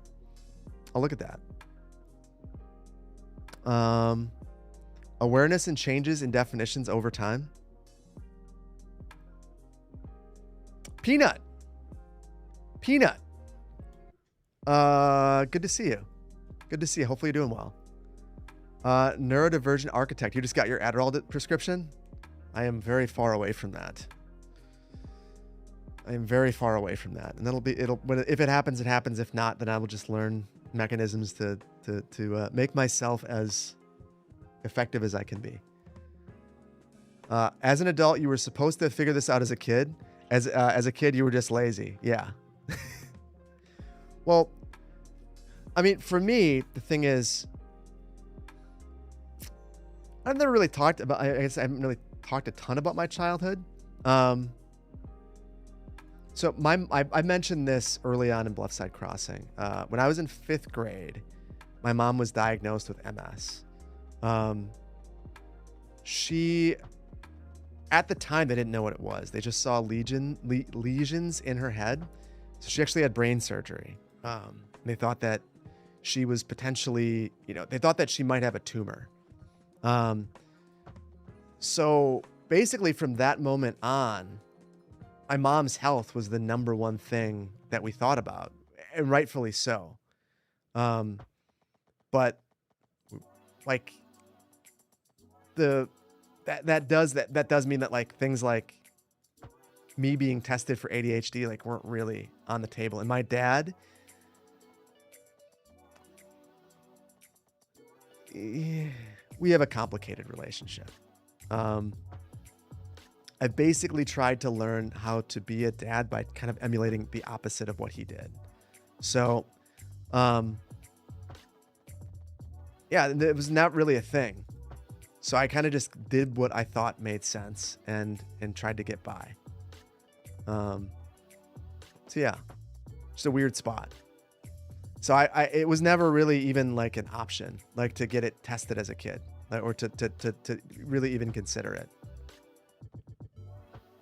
And the issues that my sister had were more, I guess, more front and center. So I kind of just, no one really thought about it, and I didn't either. I'm good. Like I'm good. This is why you go to therapy. This is why you go to therapy. It's why you need to take therapy seriously, I think. Here at Chime with ADHD, though your ADHD support, it can be really hard, but it can also make your brain really, really cool.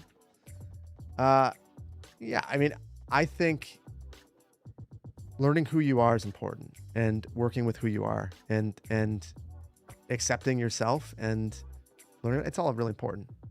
So yeah. I don't necessarily look at it as a negative thing personally. I think of it as just learning more about who I am. And I hope that you view it the same way for yourself. You've been going to therapy for 15 years. Couldn't have gotten where you are without it. So my wife has talked about it for a long time, and I was very reluctant to go, and I deeply regret that. I wish that I would have done it a long time ago. I think that it's something that would have been beneficial for me, like just as like a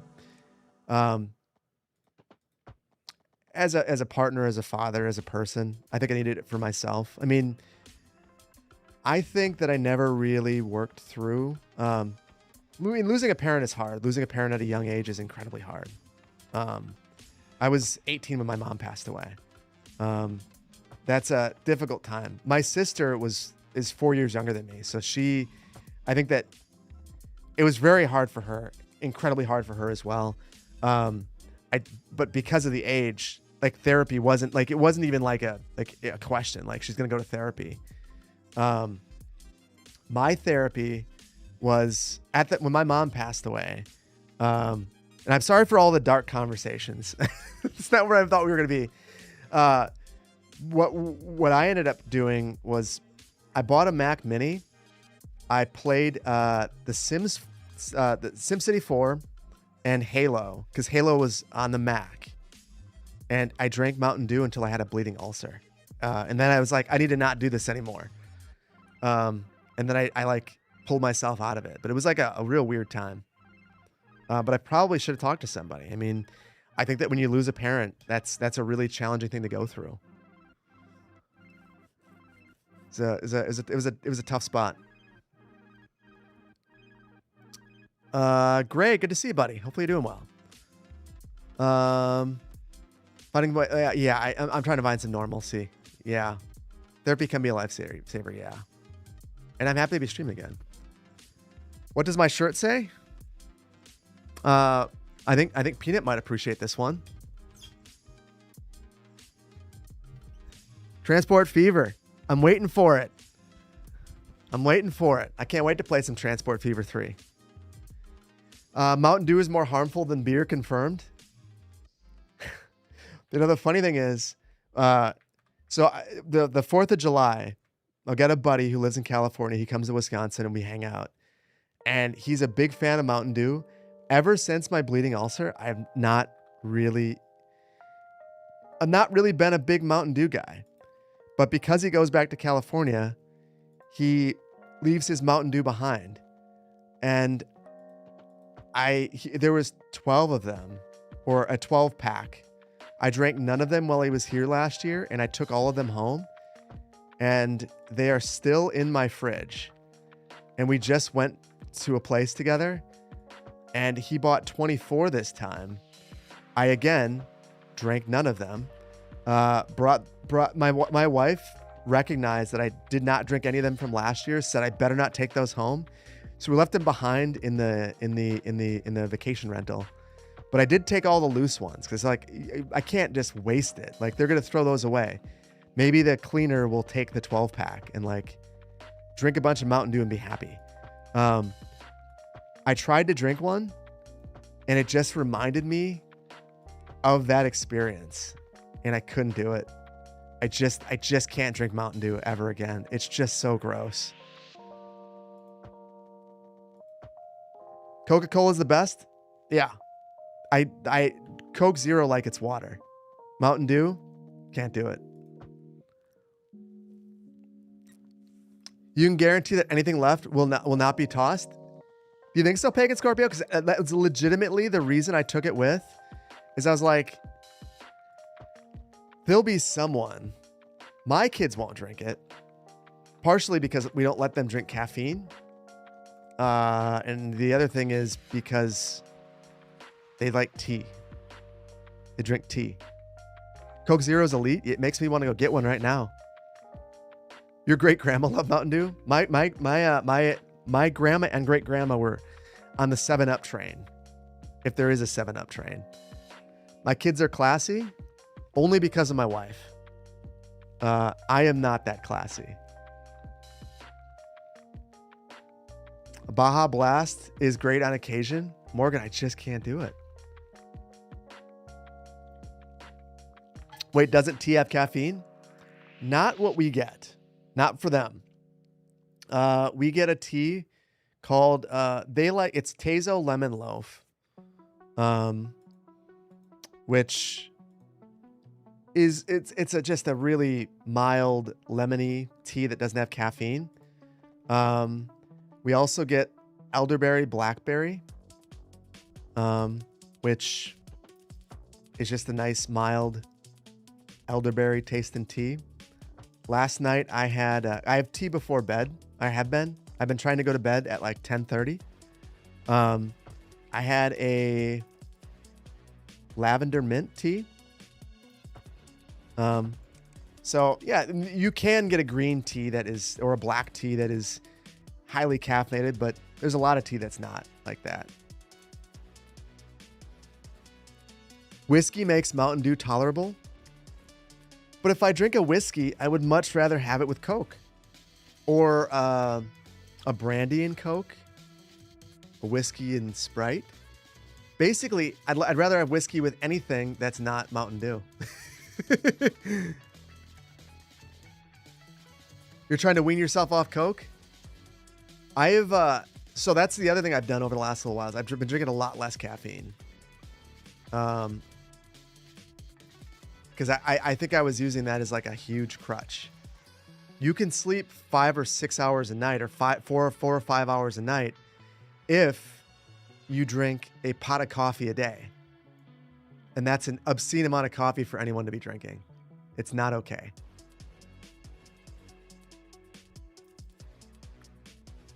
You do know that tea still contains caffeine. Only some teas. Only some teas. And I try to drink teas that don't have caffeine. At that point, I'm just drinking it because it's warm and it tastes good. A lot of ADHD folks use caffeine to self-medicate, so it makes sense. I did not know that, and I have used a ridiculous amount of caffeine. Insane amount of caffeine. An amount that I know is not healthy. So I'm trying to not do that.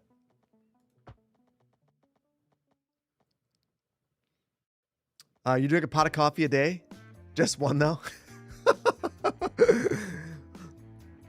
I mean, that's what I would say too. It's just one pot of coffee.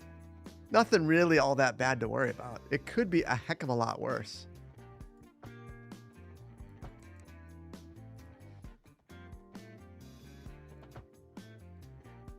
Pot of coffee a day keeps the doctor away.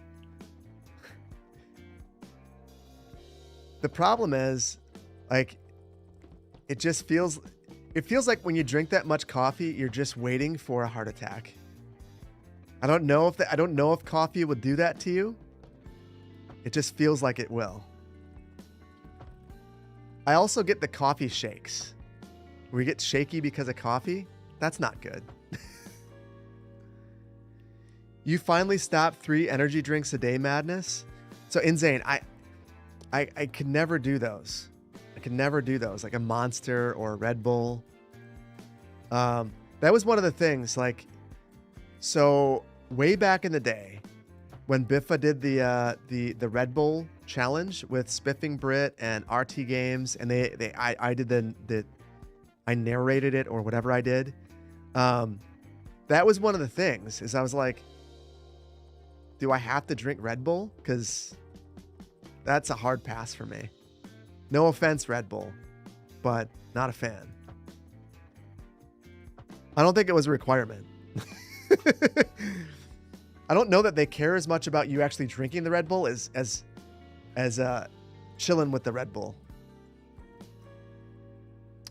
Thai tea is elite. Hard agree on that one. You barely drink coffee anymore, Sharpless? Your stomach complains too much?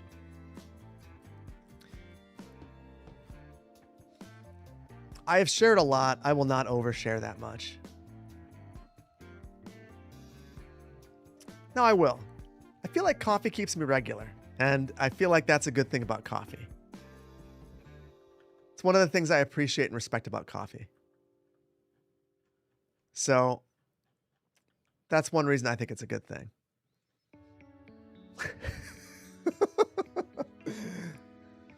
So there we go. Coffee bubble guts. You got to do it. I know that my day's going to be fine if I drink enough coffee.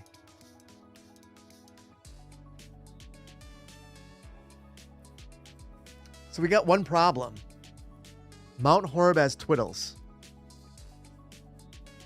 I think we skip these. I might just throw a median in and then like throw a wide median right here, but it stinks. I want the twiddle. We don't need to get super specific, I guess. Shame you can't moderate the streamer. I know. I'm sorry. You see, Brandon, that's why you got to be here to just cover my mouth and be like, shut up. Don't say that again. It's terrible. Caffeine is a diuretic, which is why it helps you stay regular. Indeed. Decaf coffee should be a war crime. So one of the ways that I started drinking less coffee is we got an espresso machine a while back. And then I drink 1 cup of coffee. But they give you a free, like when you get your recycling bag, they give you a free sampler. And what they sent this time was double shots of decaf espresso. Which, what is a double shot of decaf espresso? That's not a real thing. I saw it and like my wife was like puzzling it. I was like, this right here is a crime against humanity. No one wants a decaf espresso, especially a double shot. I've never said I love espresso so much that what I really need is a double shot and it needs to be decaf. What is that? No one wants that. That's terrible. You ate coffee unless it tastes like diabetes. Wow. Some folks will love it. I guess at night, if you're having a piece of chocolate cake and it's 6:30 p.m.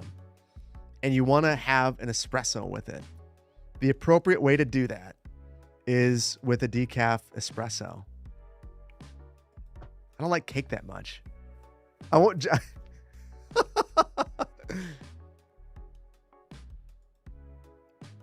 I'm not here to judge people. I'm not here to judge people. In fact, I would probably like your coffee, but never do it myself. Unless I'm at Quick Trip.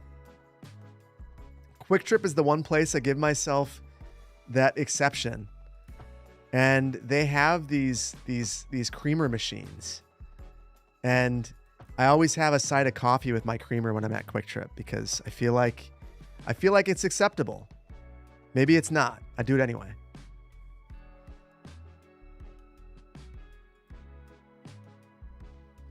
You need a coffee so bad now? Cheers. Cheers to the coffee. Quick Trip is mentioned. Quick Trip's at the center of Mount Horeb, so I feel like we have to mention it. In fact, what I really need to do... Oh, gosh. I need to commission a Quick Trip and a Culver's. Those are my next commissions. A Quick Trip and a Culver's. I got to find someone who wants to make them. Did I ever find a new editor? I did. New editor. Can you present yourself?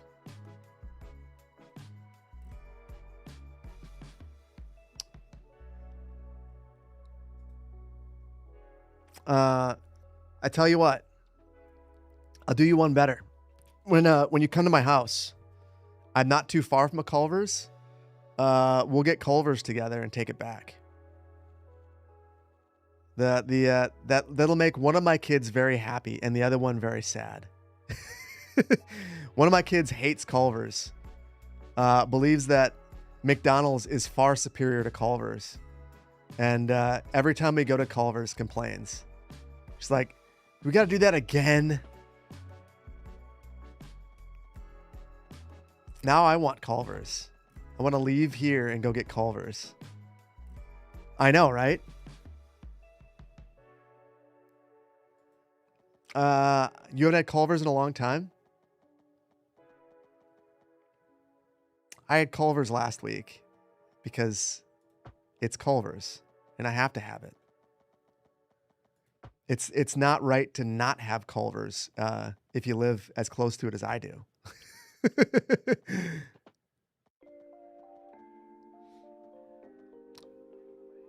Just heard how good they are. Wish there was one near you. They are going up seemingly everywhere. So you never know. Oh, what's a Culver's?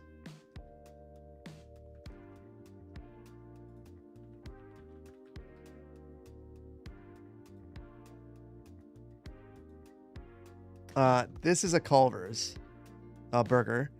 Burgers and cheese curds and fries and custard. And they are delicious. They are absolutely delicious. In fact, there was this video where someone from the UK came and they got the fish and chips at Culver's and they said it was amazing. So I feel like that is a ringing endorsement of Culver's. Culver's is not a Madison-based company, but it's Sauk City, which is like 20 miles from Madison. So if you go to Culver's, it's a little bit of South Central Wisconsin, wherever you are. So it's good. That's what Culver's looks like. You thought I was talking about culverts? Slightly different contexts. And now I'm very hungry. So I just want to gorge myself on greasy cheese curds and enjoy that. I might, just so you guys know, I might need to convert some of these roads. I can't really tell because I'm looking at cheese curds instead of this. Yeah. I added way too many lanes. In fact, you can see we have this road in the game. God, that's so wide.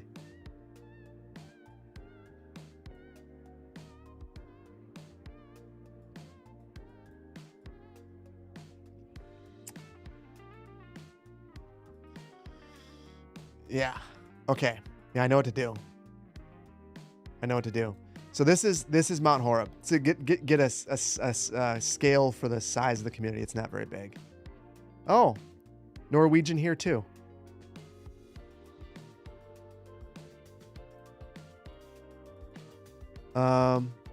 Never too many lanes. That is a take. A take that way too many of us in the US have embraced. And there's apparently Mount Horeb is Norwegian as well. This is what we do in South Central Wisconsin. Whoever settled it, it becomes a core part of the identity of the community. Some of these communities actually still have newspapers published in those languages too. So yeah. Yeah, what a cute main street. Yeah. So I look at these places and I think, man, these are the kinds of streets that I walked down growing up. Kind of miss it. Kind of miss it.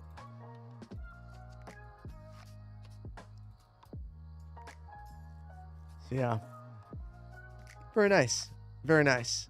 So this is what this is the context. So that's why if someone plops down a skyscraper in the neighborhood, it's probably not going to be the winning submission. Probably not the winner. Interesting thought, but not the winner. Save the whales for you, Norway. You're glad you moved to a small college town in 2 months to get away from the city? I mean, there's something to be said for all of it.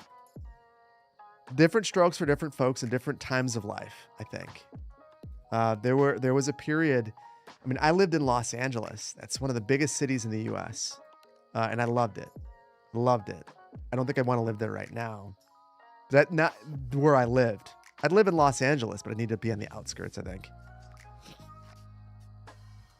Jumped in and thought I was already playing GeoGuessr. No, we're looking at the number of lanes here because I just did too much or too little. What did I do here? Too many. Too many. What we actually need to do, I think it's the medium road.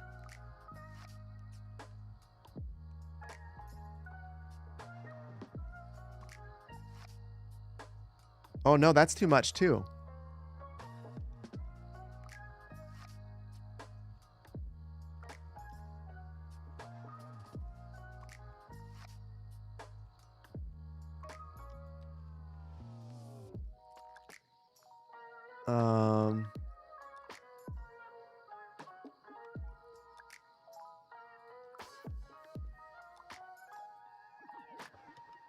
So it's basically a normal road. The thing that stinks.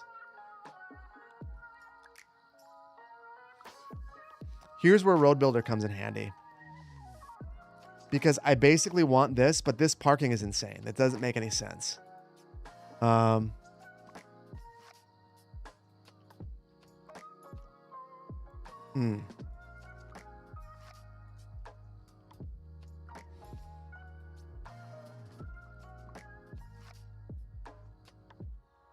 So I want it to be like this, but I want it marked. And I don't think that that's a possibility.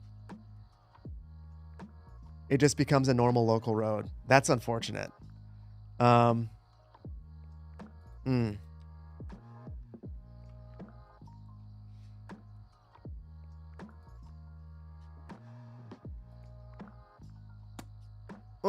that's frustrating. Is it Quick Trip or Quick Trip with a Q? It's K Quick Trip. Your job used to have an office in Mount Horeb or in Los Angeles? Yeah, it is technically just a small road with the parking enabled. I just really wanted it marked. I feel like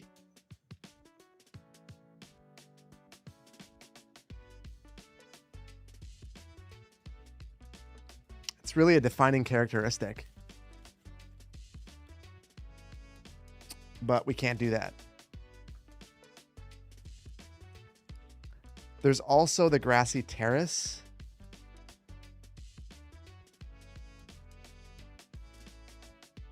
So grass plus the parking.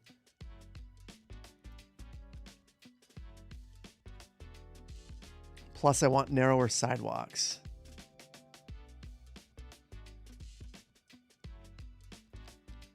I wonder if I got to turn off the safety features in Road Builder. And I'm wondering if I can do...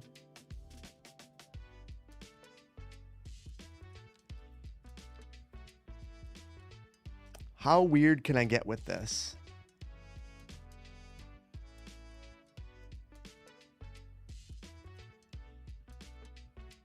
No parking.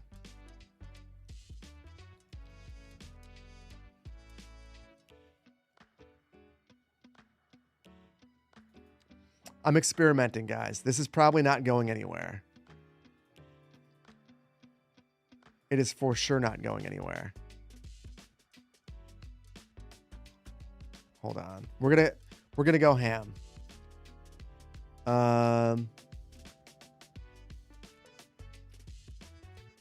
Where we're going,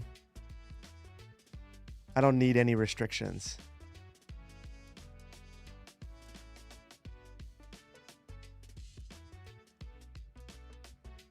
And then the other thing I'm gonna do real quick. We gotta save because I'm about to screw this up. I'm gonna crash the game most likely, and that's okay. Yeah, I did. You're right. You're 100% right.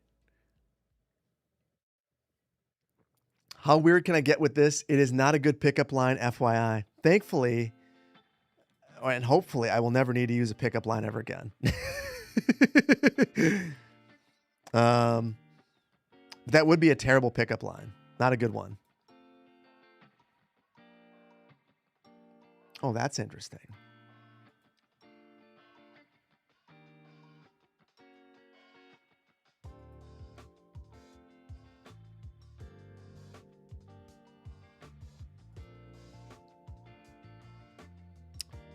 So I've got all of these curious options now.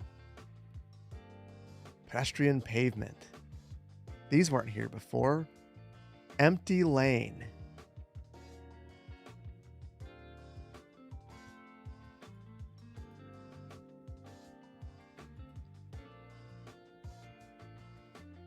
Okay.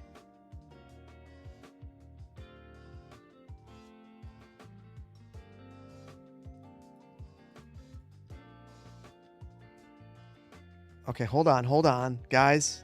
This is it.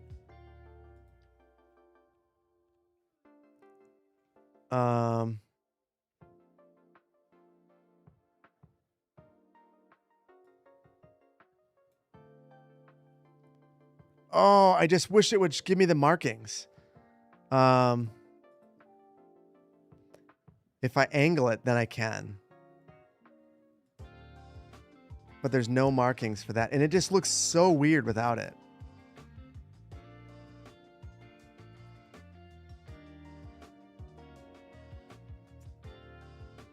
Got to do it. DM. Okay, hold on. Sorry. Poplar, thank you for that. I see your DM now, and I will take a look at that. I missed a bunch of you tech. Okay. Lots of people coming in asking the map is for. Good time to explain. Yes. So, for anyone just jumping in, we are making a map of Mount Horeb, Wisconsin. And the whole reason that we're doing this, and the whole reason why we're focused right here, is we are going to have a competition. For anyone who's just jumping in, this is the Lucan Farms area. I've been working with a developer. We worked together to come up with a proposal to develop this farm development. And a big part of this proposal was that we will create this map and city skylines, and you guys can help us design the neighborhood. Come up with new ideas, new ways of envisioning the way a neighborhood could be created.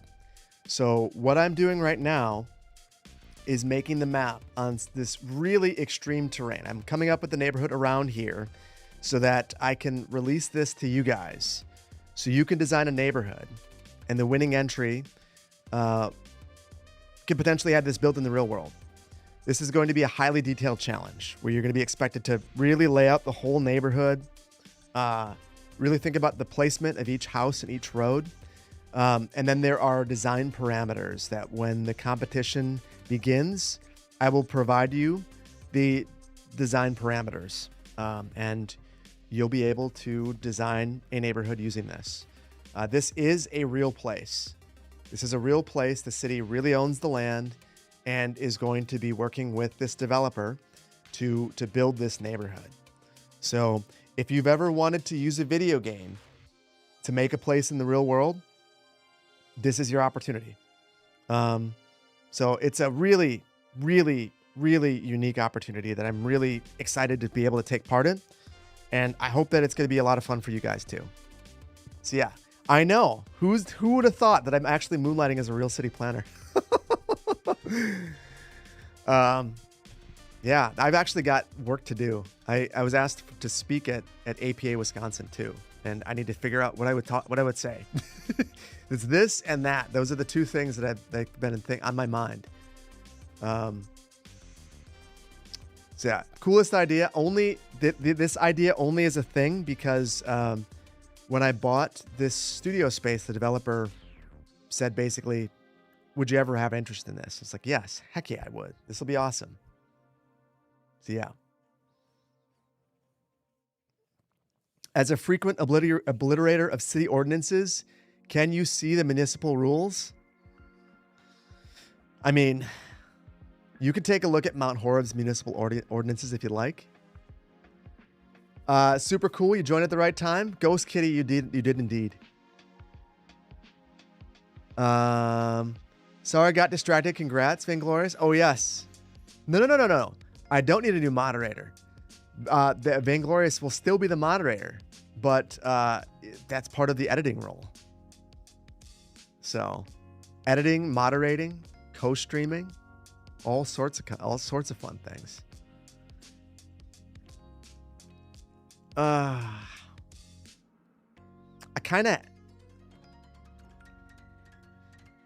I need to know how Joe did this. So Joe found a way to make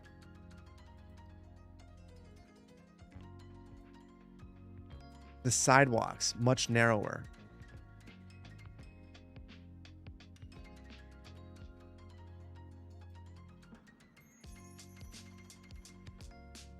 So that looks much more rational to me.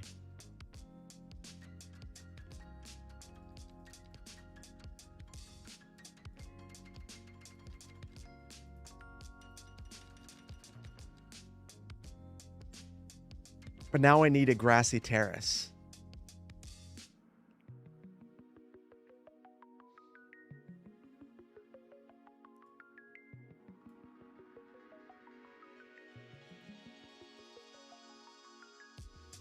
Oh, that kills me.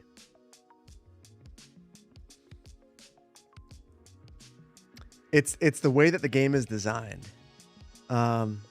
It's designed so that the terrace and the sidewalk are the same thing, and they're not. They should be separate. The sidewalk should be something that you drop on separately. And I can't just skip the sidewalk and have a grassy terrace. Oh, it's frustrating. And I know, like from a game design standpoint, it probably makes sense, but it doesn't make sense from what I want to do anyway. I think this is where I land, and it's just not exactly what I hope for, but it's good enough, and hopefully it doesn't break the grid entirely. How the heck do I set this up? You're in the UK, that would never fly. How in the heck did I set this up? A whole series of interesting events, meeting the right people at the right time. The whole experience of buying this place has been interesting. I don't think I really got into that. I had to call the guy on a few different occasions, and so he didn't want to talk to me initially. When I told him I was a content creator, he had ideas about what a content creator was, and he thought that it was a site that had lots of fans. And I was like, no, we're not creating that kind of content. That is not what we're doing. We make video game content. It was very, very interesting. So it took a while to kind of warm him up. I know, right? It took a while to warm him up. And then once we did, we actually really, like, me and the developer, we get along really well. And once we got past that and he realized that I wasn't trying to do those sorts of things, yeah. Only plans. Once I was able to get him past that and make him realize that I was not that kind of a content creator, then he was interested in working together. Yeah. It took a little bit.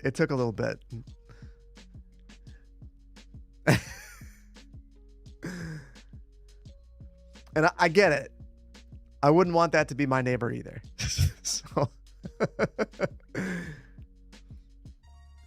anyway,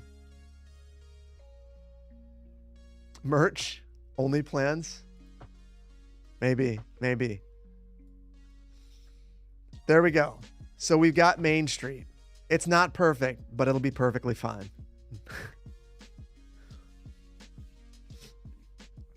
Can we have a subscription tier? Oh my goodness. I've destroyed chat. It's all my fault. But that is the reality of what happened. That is the uncomfortable conversation that I got to have with the developer of the property. He's like, I can't remember the exact way he phrased it either. He said, Oh. Well, first of all, he was blunt about it. And he said, I've got to ask you a question. Are you doing this? I don't think that's a compatible use. And I was floored. I was like, whoa. Whoa, no. And yes, agreed. Not a compatible use.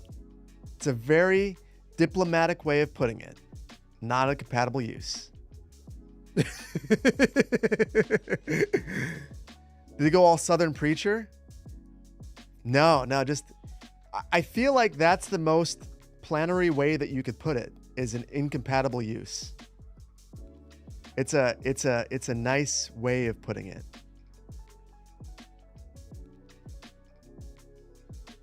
Mother of God has.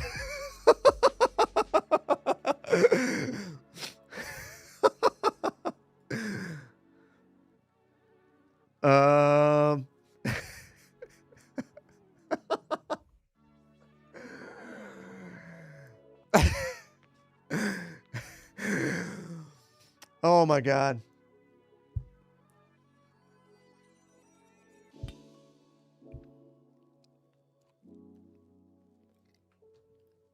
I'm just not going to talk for a while.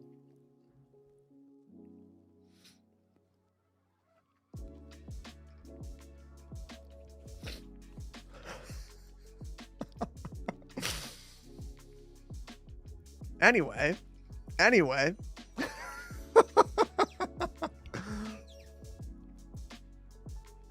Too stunned to speak is a good way to put it. Anyway, yeah, back at the ranch. Made it back in time. How many roads in are we? We have roads. And critical system error. I don't know what that means. So basically, this is Main Street, Harbor View when there's no harbor. And we have some highways. That's about all that we have. And I think, so Poplar gave me some ideas about height maps. What I might do, the great thing is, as long as my extent is the same, I should be able to re-import a height map and then adjust the roads using Move It to the terrain. I might try some weird stuff. We might just continue this and see how it goes. I think it might be good enough. We'll see. Steve, good to see you, buddy. I'm doing all right. I'm doing all right. Save. Let me, I'll save in a second. I want to do one thing. This is probably, ooh, gosh. That must be because it's random trees, right, Poplar? Super ugly.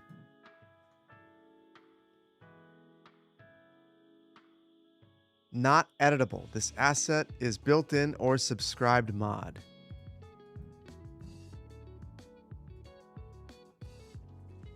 I don't know what it's so mad about.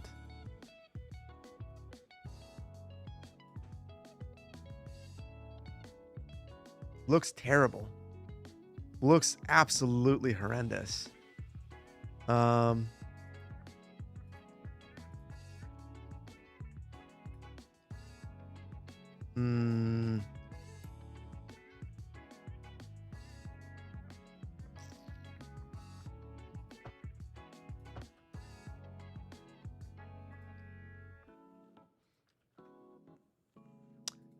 The funny thing is, even with Anarchy, it says no. You got to delete it before you place a new one. That must be just a weird editor oddity. Looks like Minecraft Creeper. Yeah, a little bit. So there will be roundabouts all up and down here. Part of me wants to get super extra and just like do it. But I feel like that's not what we're doing here. We just need to get this neighborhood right here built. So my goal, 228. We've been streaming now for 2.5 hours.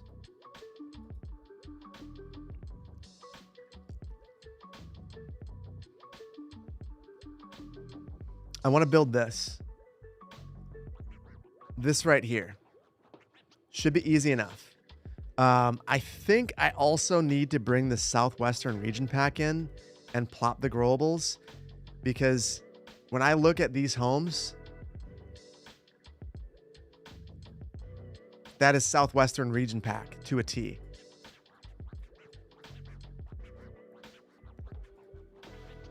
Yeah.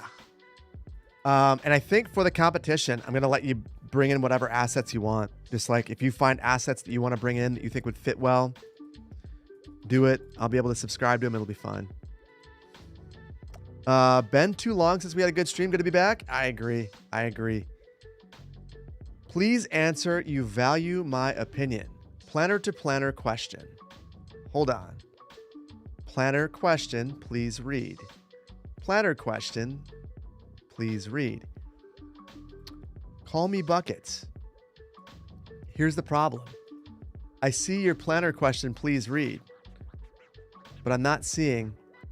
I see this over and over and over. Hold on.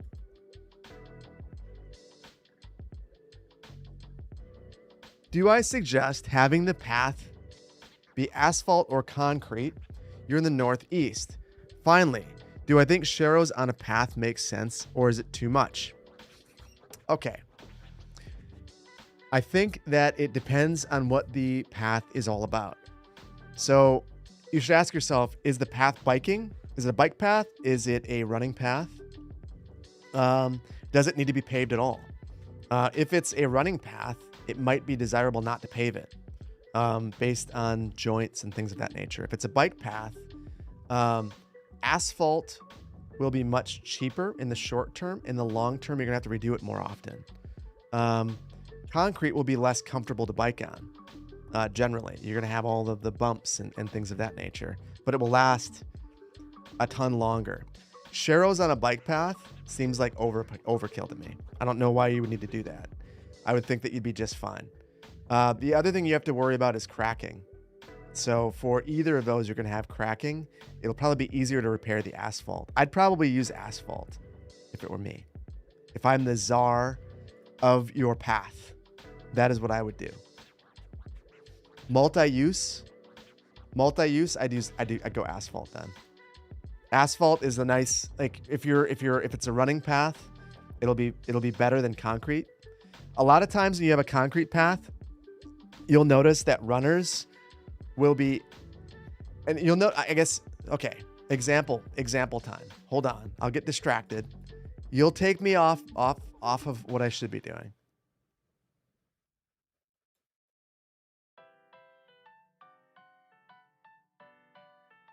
Okay, right here. So there is a loop. This has recently been redone. So now there is an asphalt path over here. Before there was the asphalt path, it was concrete on either side, and you would sometimes see runners running on the road. And that's because the runners want to be on something that's softer, and the concrete right here is not soft. So they'd either be running on the road, running in the grass, and that is one of the things. And I don't know that because I'm a runner. My wife has told me that, and then as I observe that and you talk to runners, they will say that same thing. So I would look at that and I would think, I mean, there's a reason why this is asphalt. It's just better for biking. It's better for running. It's easier to repair. So yeah, if it's a multi-use path and you want to have runners and bikers, asphalt. If you want it to have a 75-year lifespan and the primary use is walking, concrete makes a ton of sense. And then go for a sidewalk. And it will last a long time anyway. Sharpless is absolutely right there. Your city built bike lanes all over, but the delivery bikes spend most of the time on the sidewalks. If they're delivery bikes, they're probably stopping a lot. And they might not have the confidence. The bikers might not have the confidence to bike in the road. Here's the thing. Look at this. We've got a bike lane right here, and you can even see it. Where's the biker? If I'm a cyclist, even as a very confident cyclist, why would I want the car on the side of me? I would much rather be right here. And I think what happened right here is a tragedy. So here's a little bit of me being distracted and talking planning with you guys.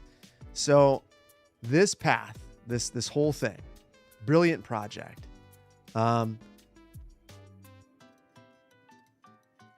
So this goes all the way back to here. So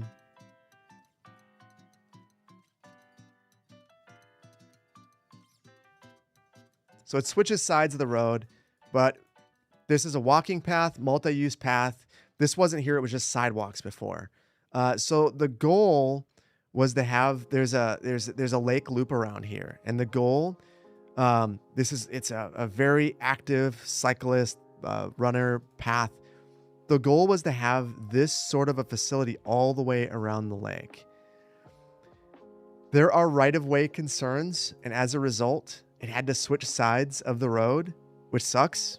Obviously not ideal. Ideally, it would stay on the same side of the road, so you're not forcing people to switch.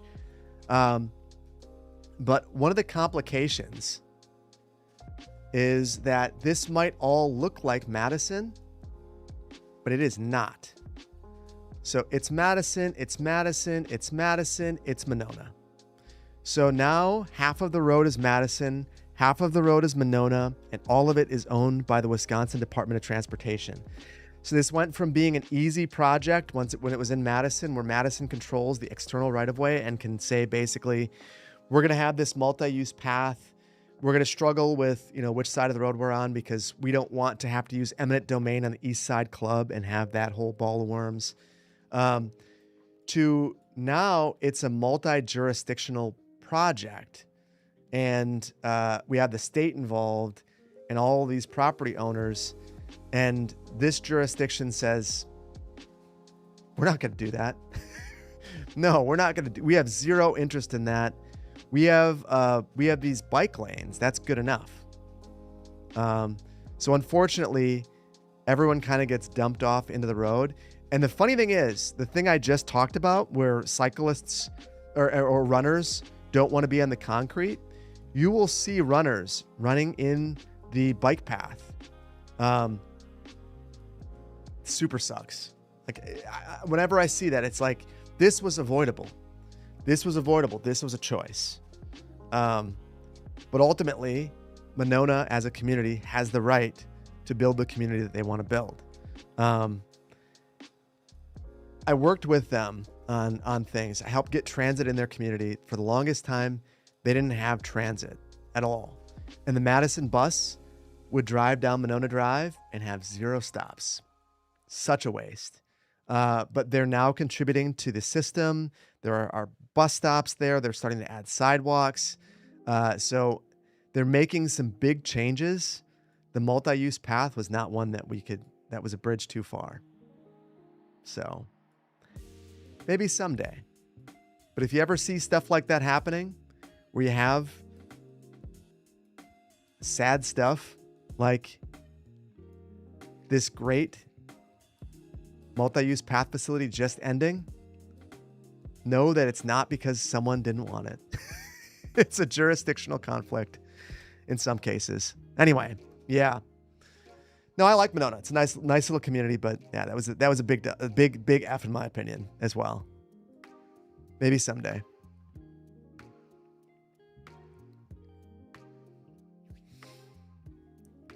You know what confuses you? When you say you, but you mean I. Think about yourself, but you mean myself. So when you say I told you so, you would say you told yourself, or told me what I told me. What? You're breaking my brain. Bill, we know what caused the basement flood. Your builder did not install a check valve in your sump, which is required by code. Oh.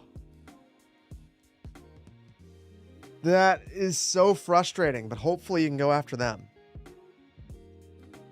It's like in my house, we were having issues with our radon. Our radon thing wasn't working, the radon detector, and they didn't install it properly. And I called them out years later and was like, hey, you never installed this properly the first time. They looked at it immediately, immediate regret, and fixed it. Not a month. They didn't charge a dime. But yours is a different situation where I'm guessing there's damage and they are going to be on the hook for that. Hopefully. You plan on it? Good. Good. Oh. Sorry that I left that message on the screen.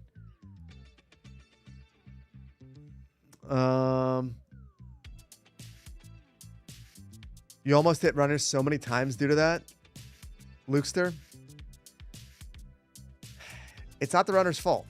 We should be providing adequate facilities. The really frustrating thing, sorry, I'll get off this in a second, guys. So this is signed. This lake loop is signed. And I'm not sure if I can find a sign. Sorry, I'm just spinning in circles.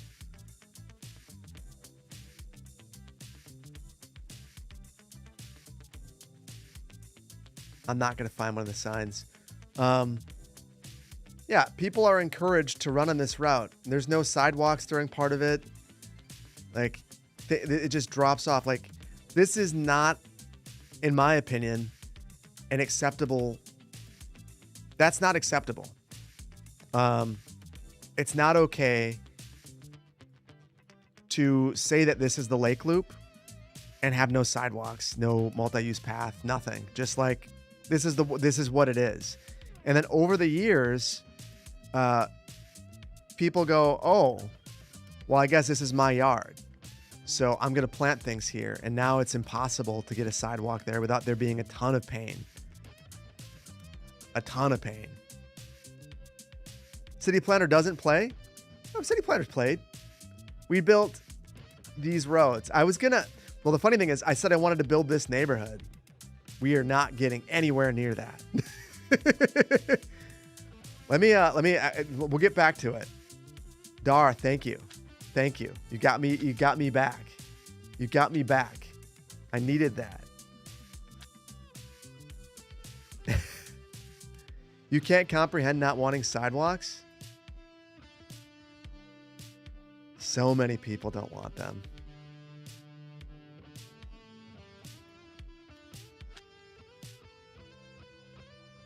Oh, goodness. These are the difficult ones.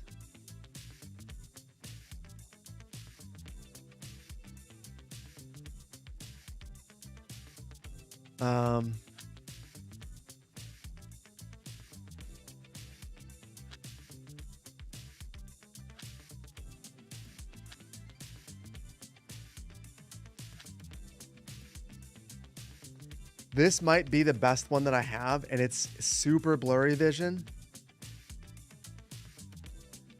I think I'll replace these roads. I'm gonna begin building this with just normal 2-lane roads, and we'll replace them down the line.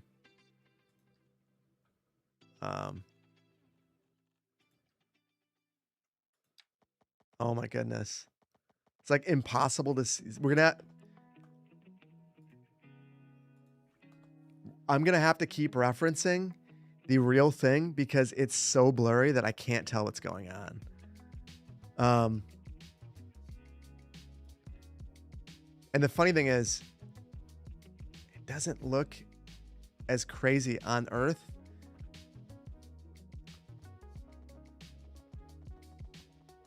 as it does in the game.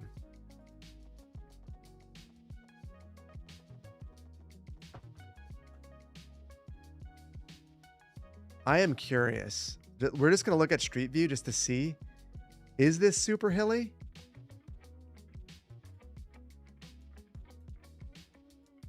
Yeah, I guess it is. You can see the hill when you're in Street View.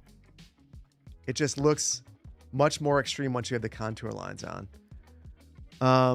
What's the name of the town in Wisconsin? It's Mount Horeb. And this is the outskirts of Mount Horeb. It's a greenfield development. The city owns the land. And they're going to be developing this under consultation with our plans. So if we can come up with something good enough, we get this thing built.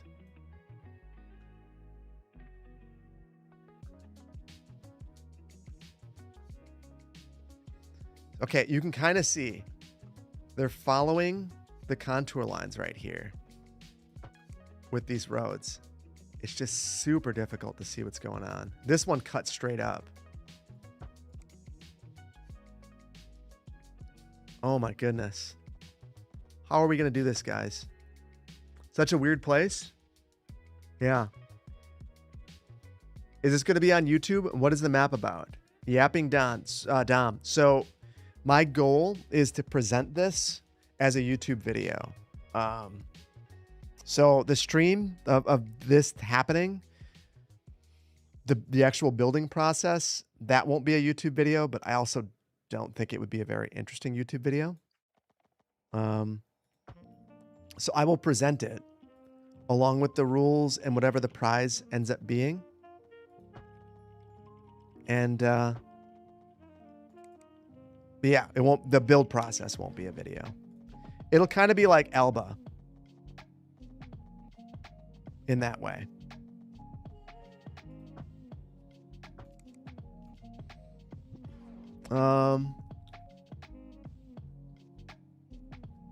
Yeah, Vainglorious, thank you. Thank you for doing that. So blurry, it kind of looks like a different place. Yeah, it's not great. I wish that we could do better. And now, like, as I look at this, you can see, like, I completely screwed this up. It's so difficult to see. Wish there was a way to get this better, but I don't think that is possible.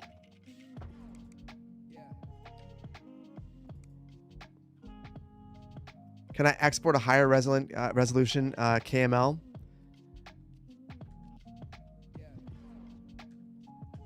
Hold on. Let me see one thing. Well, I could potentially, but I want to know what the resolution of the actual. What is the resolution of the height map I'm using, or the?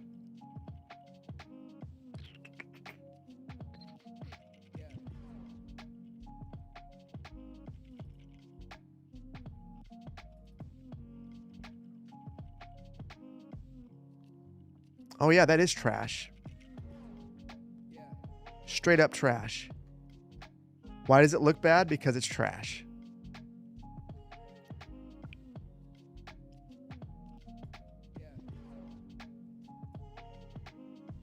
Okay, my friend, I've got an idea.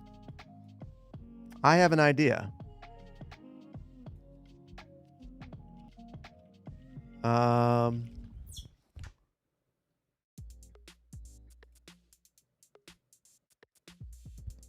Yeah, let's save this or export this. Why does it want to print? Max resolution. Get rid of all the junk.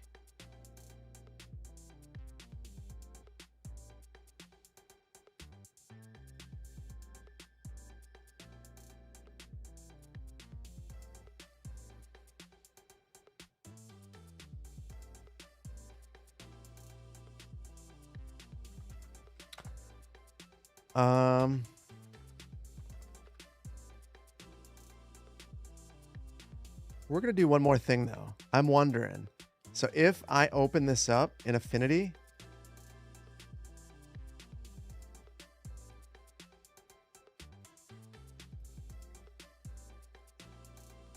I want to know if I can just overlay this and increase the resolution and then just like use it.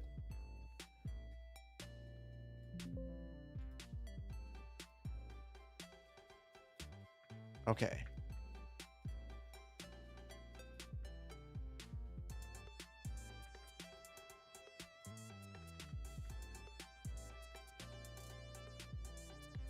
So here's where I get tricky with it.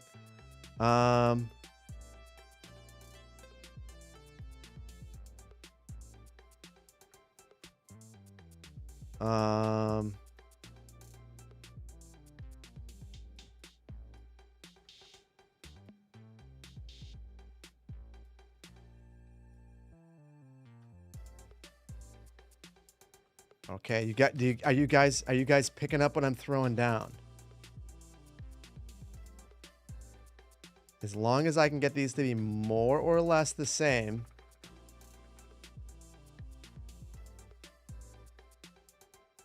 Boom. Magic. So now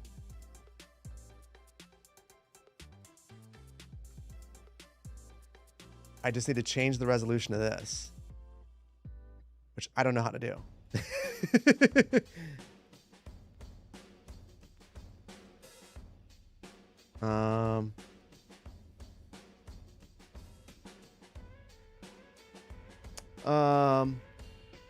A little bit more to the top.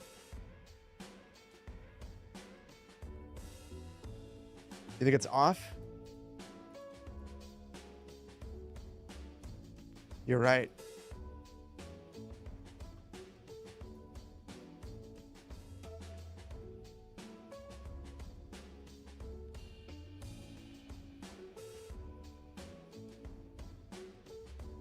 I think that is just about perfect now. Looking at that little hook right here, and that was actually really critical.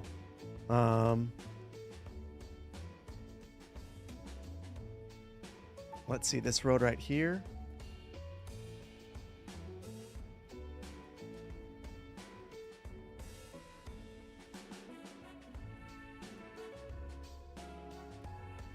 That's good. That's good.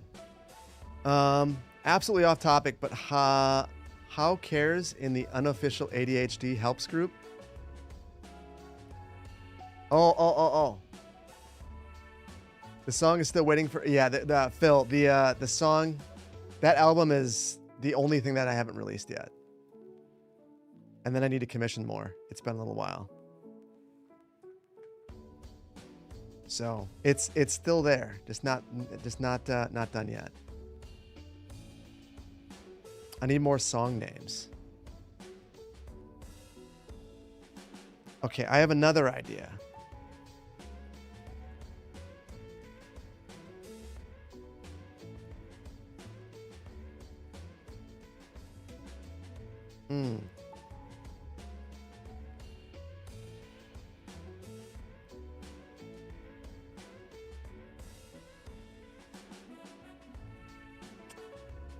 So I've never done this in reverse. So I can reduce the resolution. I don't know how to increase it.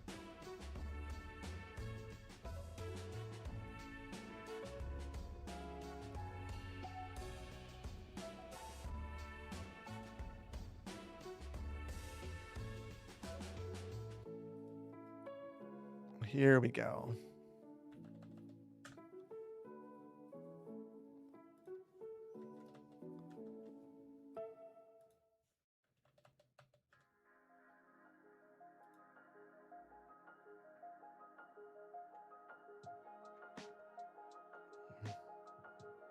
Okay.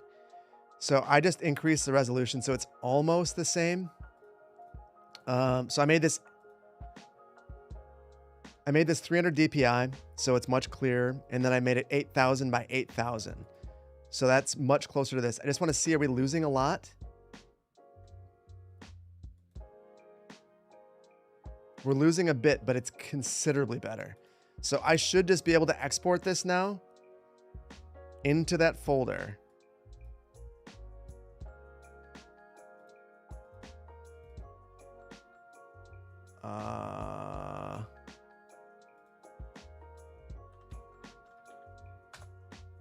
And the reason why this mattered so much that I did it exactly like that is if I don't change the size, I think the overlay will fit perfectly. Actually, I'm not sure that this is going to work. I might need to do one other thing.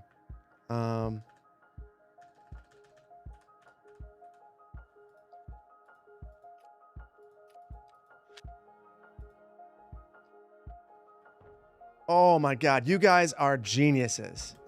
Geniuses. Geniuses. That's so much better. Oh my God, that's so much better.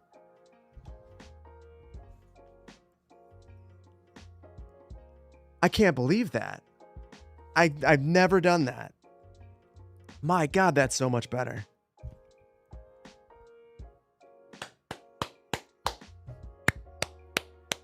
Seriously, I have been doing this in blurry vision forever. That is sick. That is sick. And it's the whole city now. I can't believe it worked. Poplar Ponderosa, have you ever done that?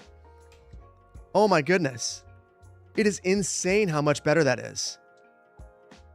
Oh, and you know what also? You did for your baseball complex build? Oh, now I just want to redo it all. Oh, because all the roads are wrong. Like, look I put a road right there. It's way too long. This highway's off. As a collective, we are good. I'll keep you guys around. What did I do exactly? So I went into Earth. You can save at 8,000 by 4,000. So this is Earth Pro, which they just said they're discontinuing. Absolute tragedy.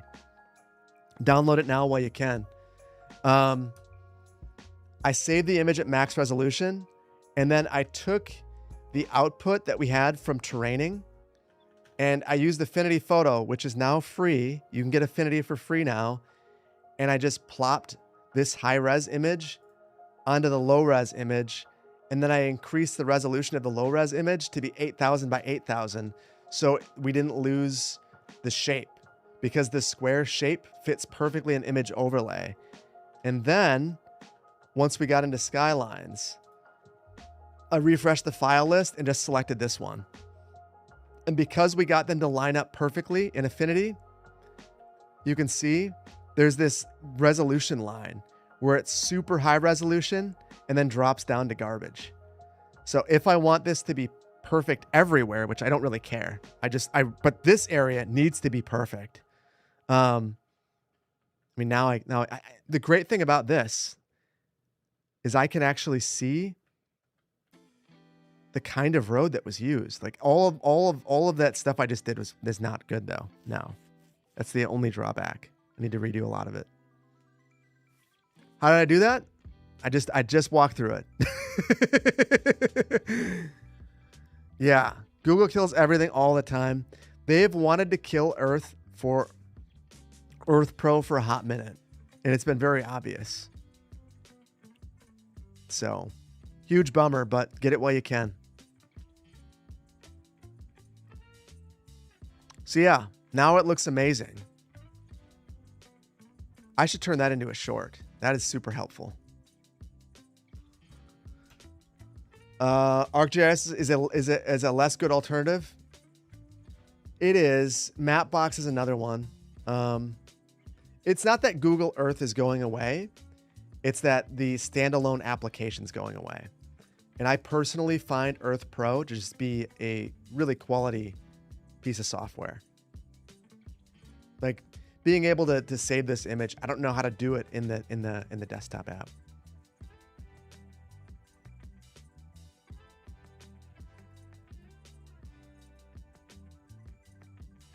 Yeah, 16K. You can do higher if you zoom in. Can you?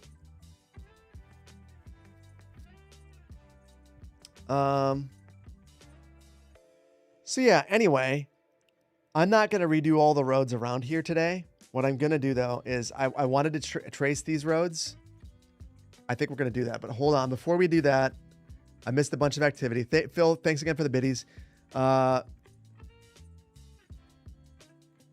Chiroptero, thank you so much for the prime.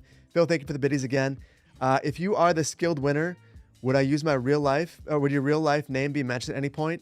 No, not if you don't want it.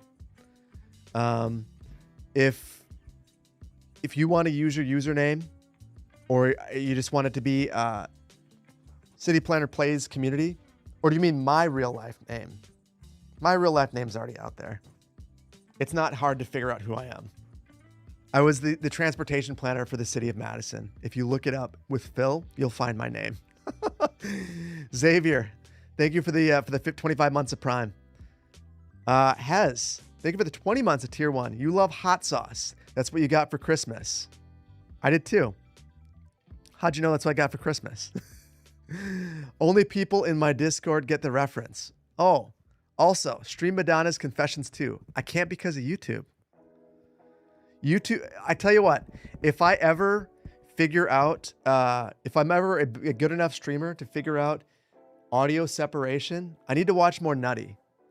If I watch more Nutty and I figure it out, then I will play music that I want to play and make a YouTube listen to master plan music.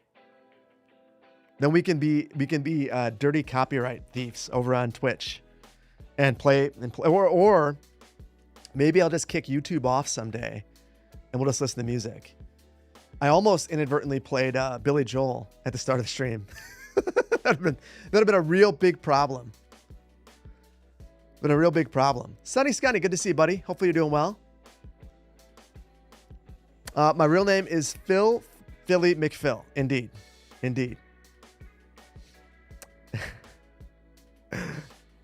Billy Joel. Indeed. You can help me with that. If you know how to help me set up my stream, I would always do that. You do that with the music. YouTube gets master plan and Twitch gets whatever you want. Gray Noise. You know what? I'll just message you, and maybe you can help me out a little bit there. Main Drag. Love the name. Thank you for the gifted sub. That's super generous of you. Cuzpat, thank you for the prime. You know what confuses you? Oh, I said that, and I didn't even know what I was reading. And I still don't know what I'm reading. On the nerdy side, thank you for 31 months of Tier 1. That is wild. Happy that you're back. Best wishes with the big life changes. Thank you so much, buddy. Appreciate that. Planner Duck, thank you for the Struggler's Realm mug. Appreciate you. Super generous of you for the giveaway. Or, hold on. Planner Duck. You bought the Struggler's Realm mug. I appreciate you. Thank you for that giveaway. Hopefully you're doing well. Buddy.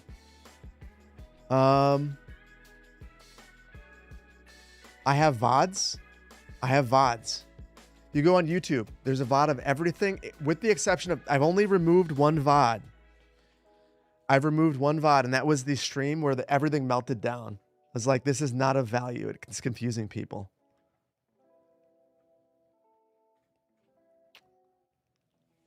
So yes, I have VODs. On YouTube. Hold on. Hold on.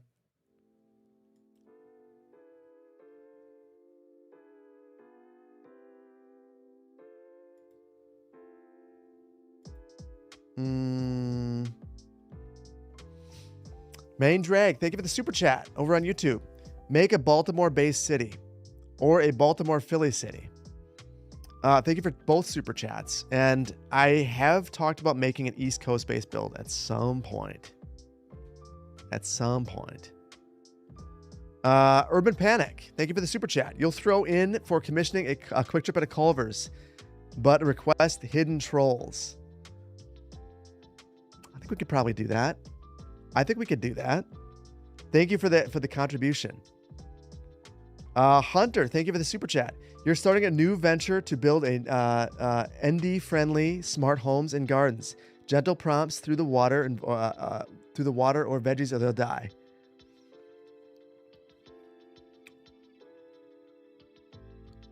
Through the water or veggies or they'll die. I think I know what you're saying, but I also might not be. Also, thank you for the for becoming a member. Sharpless, thank you for the super chat. Perfect is the arch nemesis of ADHD. I need to keep telling myself that. Thank you. I will try. Custom Botch, thank you for being a member for 43 months. My channel helped you through tough times. Thank you. You guys helped me through tough times, so I appreciate you guys. And Sharpless, thank you for becoming a member. I need to get you guys some videos again ahead of time. Trunks, thank you for the gifted membership, and then guys, thank you for the hype train. You guys are insane. Seriously, you guys are insane. I appreciate you guys.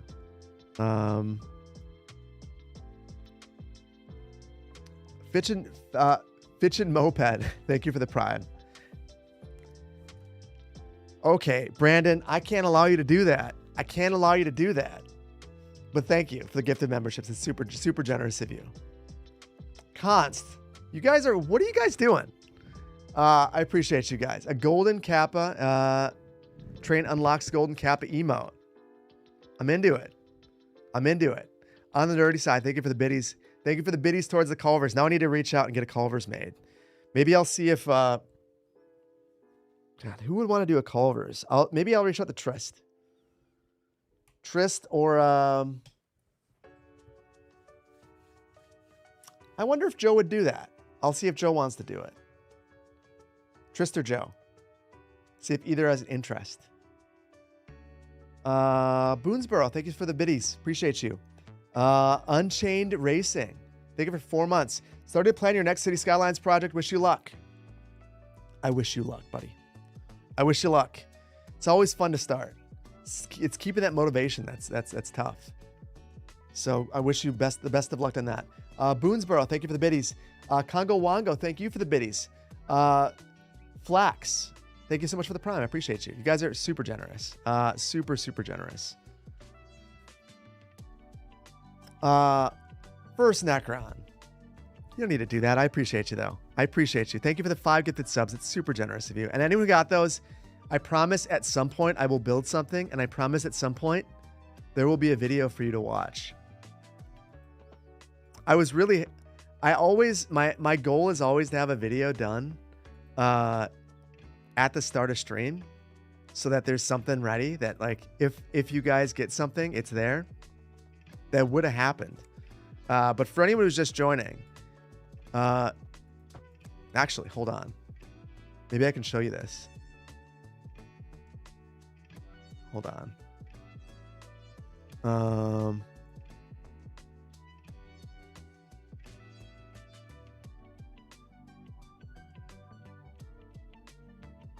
Did I delete it? I did not delete it. Hold on. I will show you guys the joy that is the sad, broken video.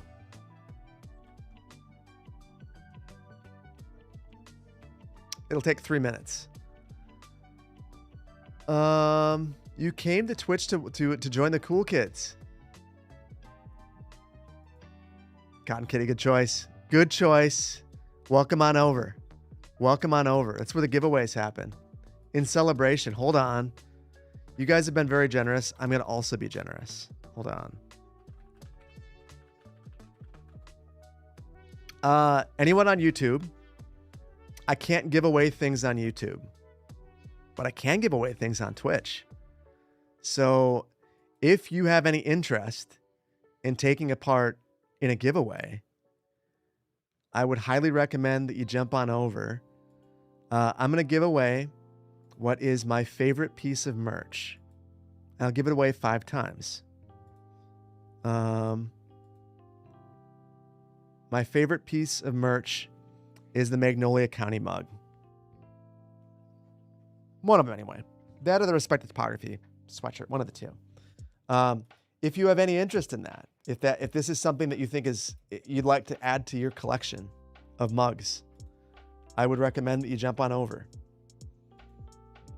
And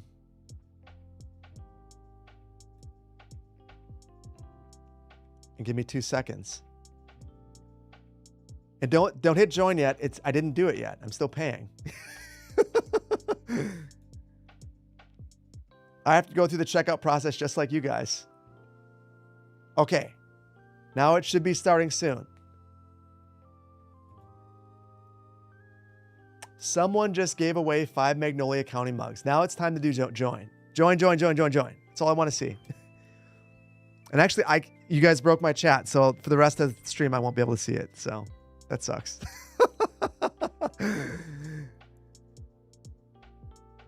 So yeah, I don't know what you guys are saying anymore because it's broken. It just stopped working. You wish you had a fairly powerful PC because your PC hates Twitch.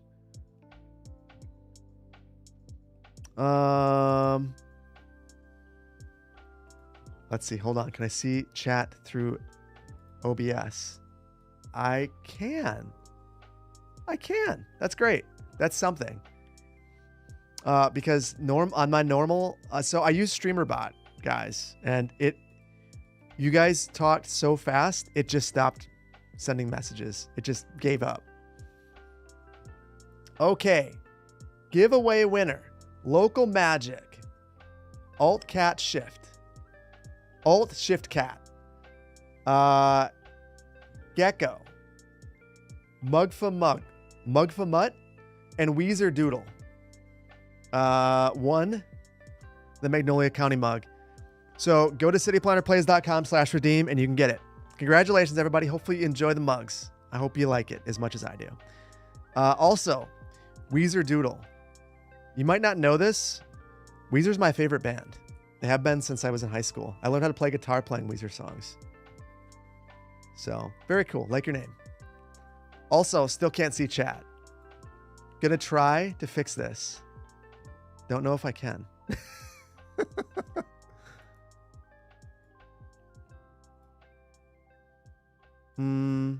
Okay, it's back. Giveaway is ended. No more join. No more joining. Weezer, good band? Yes. Weezer, I saw Weezer a long time ago with my wife and a buddy, and one of the best concerts I've been to. Your husband worked with Matt Sharp? That's wild. I wish I could have gotten into the band that he was in post Weezer. The Rentals? Just never did. So Weezer, 95, 96, 02, and 04. Awesome. Awesome band. Trying to think of when I saw them. 12? No. 16. They came to Alliant Energy here in town. And had to go.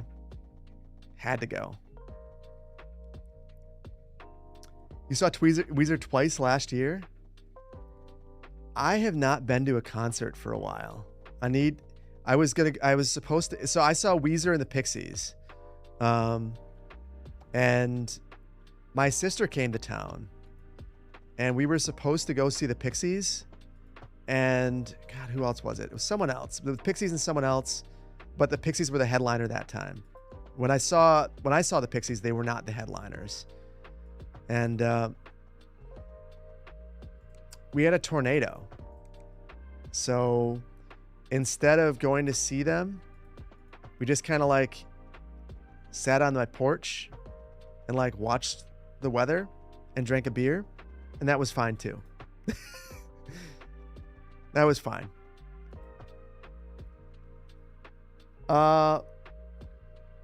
Wine Dark and Sea, thank you for the gifted subs. That's super generous of you. I appreciate you. Say It Ain't, you love Say It Ain't So? Say It Ain't So is a quality song. That was one of the songs I learned how to play. I mean, the entire Blue album. For me, it's Blue album and Pinkerton all day. All day. What did I miss on YouTube? Well, so I might be missing things on YouTube. It's broken. Was in Vegas when you caught a free Weezer show? That must have been awesome. Hold on. Let me see if I can, what I'm missing on YouTube. Chris, thank you for the GOAT trophy jewels. Real Souza, thank you for the jewels. It's funny. YouTube reached out to me to ask about jewels, and I still don't know what they are. I know that I'm supposed to understand these. I don't understand them. Yeah, GOAT trophy jewels for 1,000. I don't know how much a jewel costs. I don't have any context for what 10, 440, or 1,000 joules is. I need to figure it out. And I always forget about it until I'm in the middle of stream. And now it's like, what is a joule? Hold on.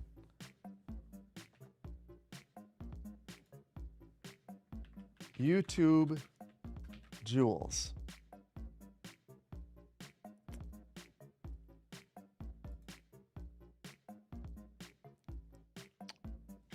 Earn 1 ruby for every 2 jewels redeemed. Oh.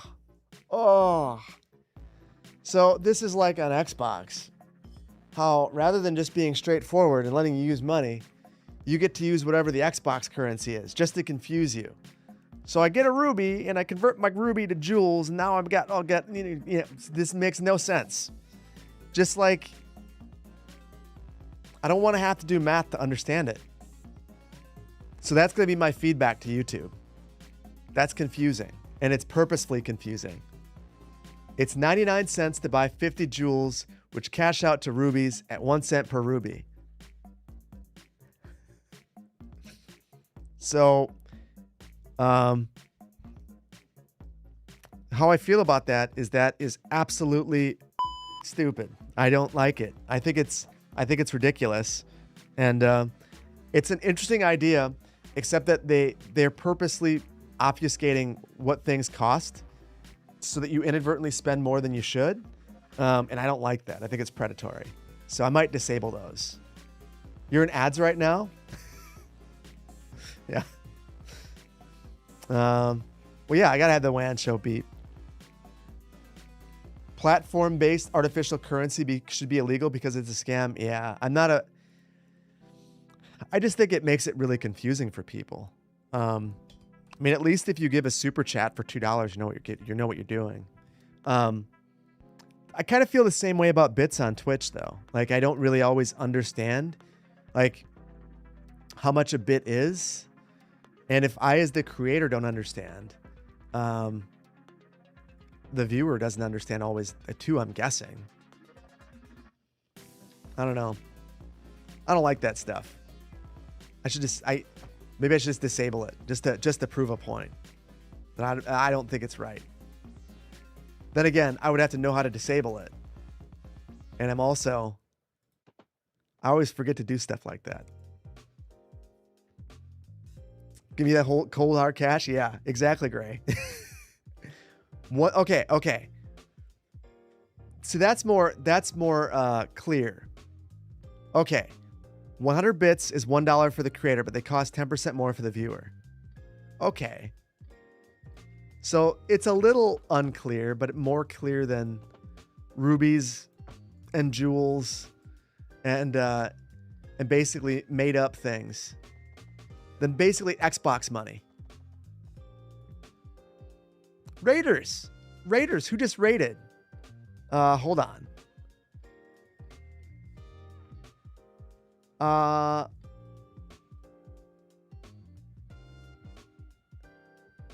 Well, welcome on in, Raiders. What were you guys playing? And can you give the shout out to Ardarian? Ardarian, thank you so much for being here. Thank you for the raid. Team, thank you so much for the tier 1. Lonely Wolf, thank you for the prime. Jay Whistle, thank you for the prime. Welcome on in. How was stream, guys? What were you guys streaming, and was it fun?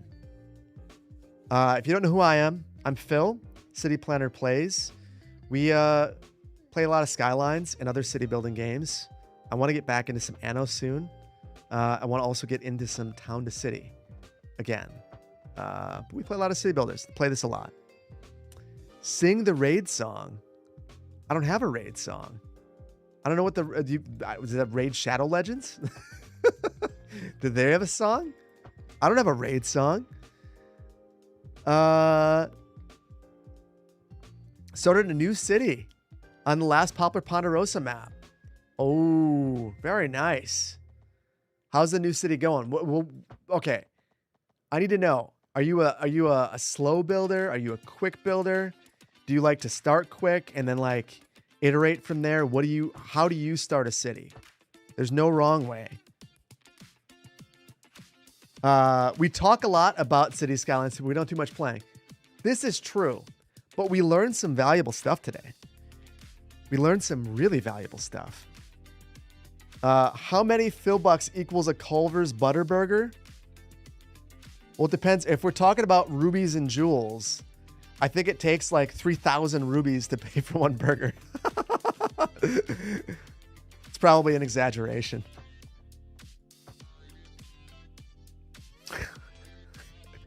You want the only plans tag? You're a slow builder. You iterate, but mostly vanilla player. You know what? I super respect that. Sometime soon. We are almost at I am happy playing vanilla again. Land. Yeah. Because I want to be the vanilla player. Well, so, okay. You said you're almost you're almost a vanilla player. Hold on. And I'm going to highlight your messages instead of that one message that's been highlighted for a long time. Do you bring in assets? It's one thing to be a vanilla player and bring in nothing. I think the vanilla player that I want to be is vanilla plus assets.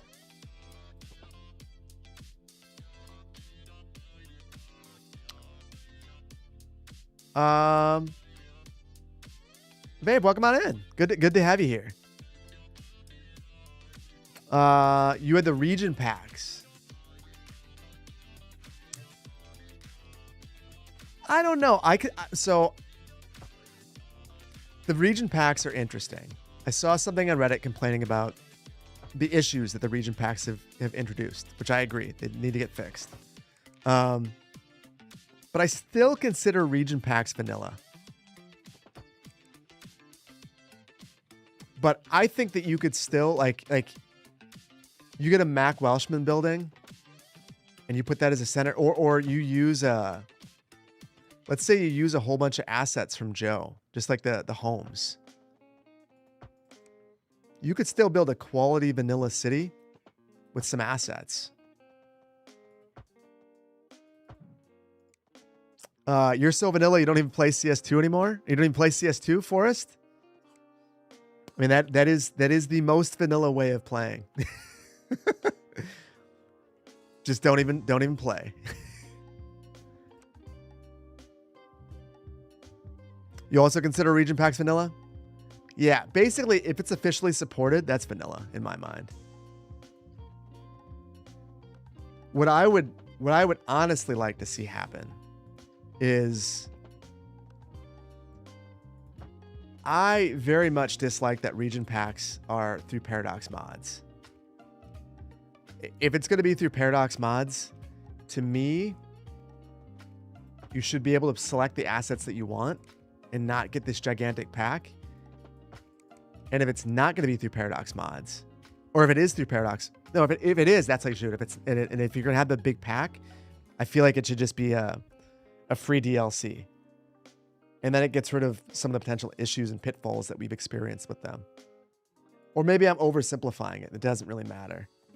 And it's all semantics. But also, it changes where it's saved and how many times it downloads. So maybe it's not, maybe I'm not totally off base.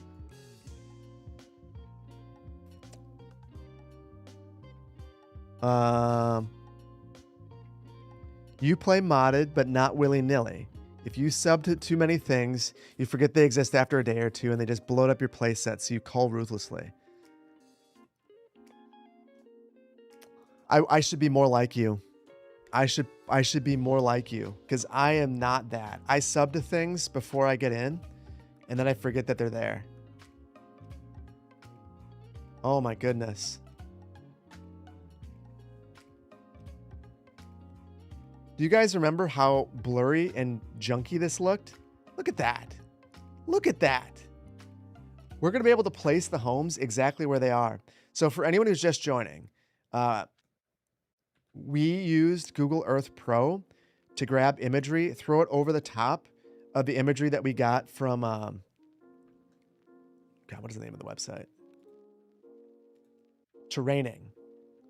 So we got the terraining imagery. We threw the Earth imagery on top of it, super high resolution. We used Affinity for that. We created this, and then we brought that into Skylines, and it's so clear that we can see everything. And this is just so you guys have a full comprehension of how different this is. This is what we were working with. We were trying to figure out the way the road should lay out using this.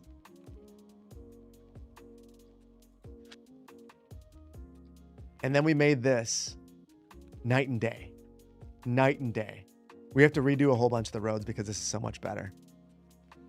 So, and that was all you guys. I would have not figured that out without you guys. So let's see. Poll, how do you play? Assets plus mods, most people. You need an 8 terabyte SSD. Six people. Completely vanilla. What? When that's more than I would have guessed. Vanilla plus assets.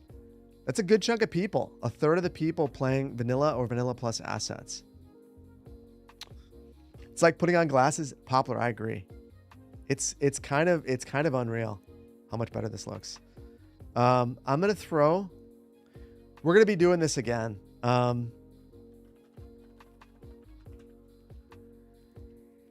I've got an idea though.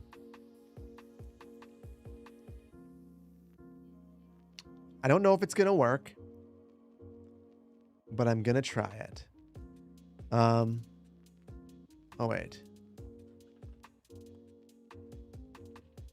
me get the right. I don't want a roundabout. I want a cul-de-sac. Oh,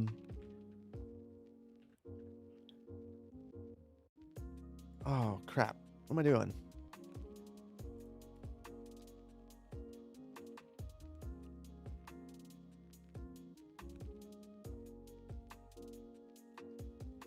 Okay, had the wrong one selected. I think next week I am going to try to treat the stream like I did with the video that I was working on, where I sit down and I get very specific about what I'm doing and I lock in a time. I think we're going to work on this. We'll call it Monday's my anniversary. We're not gonna stream on Monday. Maybe Tuesday. 2 hours. I'll set a timer. In addition to Friday. And we'll keep plugging away at this because we need to finish this. We need to finish this. And I think Mount Horeb's not that big.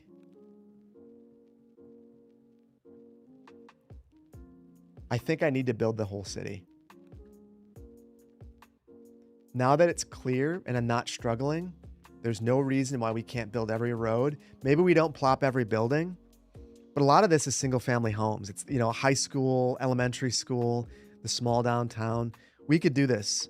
And then I'll open it up to you guys to build this. But yeah, I think that's what we'll do. Thank you. Thank you. Yeah. 13 years. Time flies. Time flies. You're very late, but you hope you made it in time to see something. I will show you what we've done. Whoops. What we've done is started to build this map. We imported the height map. We built the highway. We've got to do more to make this. I mean, this is supposed to be an interchange right here, not at grade. We got started on all this stuff. Then we started to focus on the area that we're actually, the area that actually matters, which is right here. Basically, we're going to be doing a competition where you get to build a highly detailed neighborhood. I want to see every single parcel. I want you to really dive into the details and the nuance here. So we started building this area around here, and now we're kind of realizing that the city's not that big. We built this little neighborhood in about 5 minutes. Could probably build the whole city, all the roads, in maybe 3 hours. That seems reasonable if we stay focused. And then maybe on Friday, finish up the highway, the interchanges, make it look a little bit nicer. And then maybe a stream after that to plop the buildings and then be done. So maybe 3 streams more of this and we'll get there. Seems reasonable. If I stay focused, well, yeah, I got to work on that. How long will the competition go for? I'm probably going to give you guys like 2 or 3 weeks because I think that you're going to need to spend a lot of time detailing. It's not a big area. I mean, reasonably. Hold on. I'll draw one more road.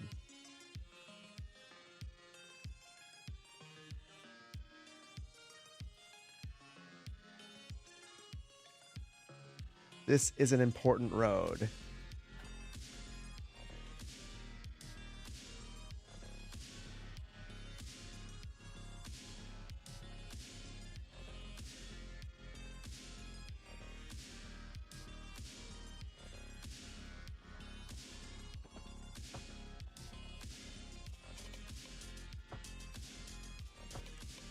Okay.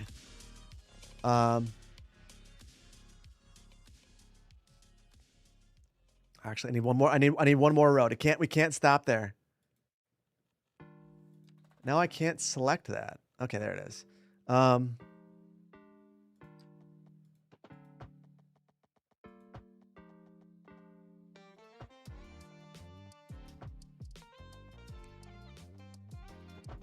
So the area that you guys are going to have to work with is basically this L right here. So it's not a very big area. And you have to work in multifamily, commercial.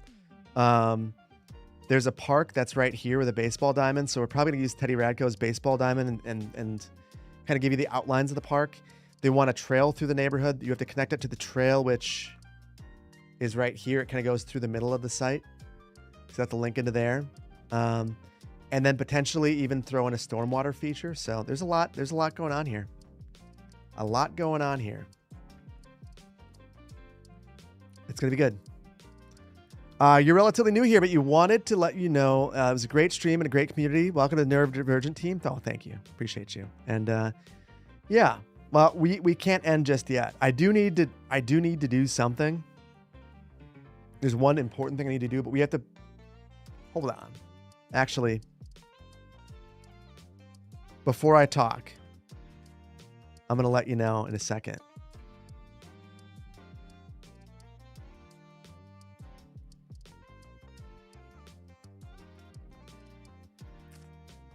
we are going to... I think I might just send us directly into another stream with someone else. I'm going to give you 4 options. 4 options. Brandon, can I get you to a poll? Jedi. Dar. J-Jam Jim, who I met at TwitchCon, super dude. Or Boyle Wonder. Those are the 4 options. All playing Skylines right now. We'll rate in. We're gonna do. The reason why we're not gonna do GeoGuessr is I have promised Brandon that I will get the official agreement to edit to him today, and I have promised myself that I will not work past 5. And it's 3:30, so I need to get this done. And I'm gonna be good. I'm gonna be good. I've tried to be good. That was a bit shorter on viewers. I mean, everyone could use more viewers. Jedi's got 18 right now. He could use more viewers. B-Day? Jedi? Wait. Is it Jedi's birthday? Ooh, that could be fun. Respect the Boundaries merch? Honestly, yeah. Deadlines are my friend. I'm trying to I think I need to be really one of the things that I've done that my wife and therapist both suggested. Might be the dumbest seeming thing, but I don't know if you got. Well, hold on. Let's see if I can.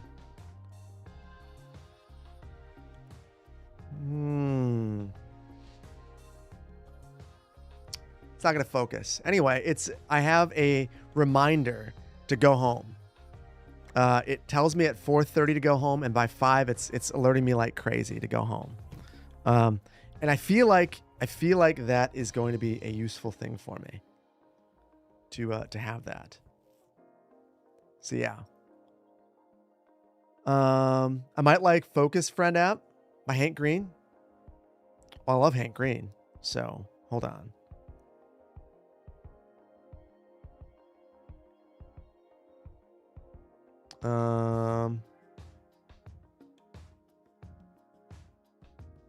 Got it. Editor's Choice. 5 stars with 4.1 thousand reviews. I will check that out. Thank you for the recommendation.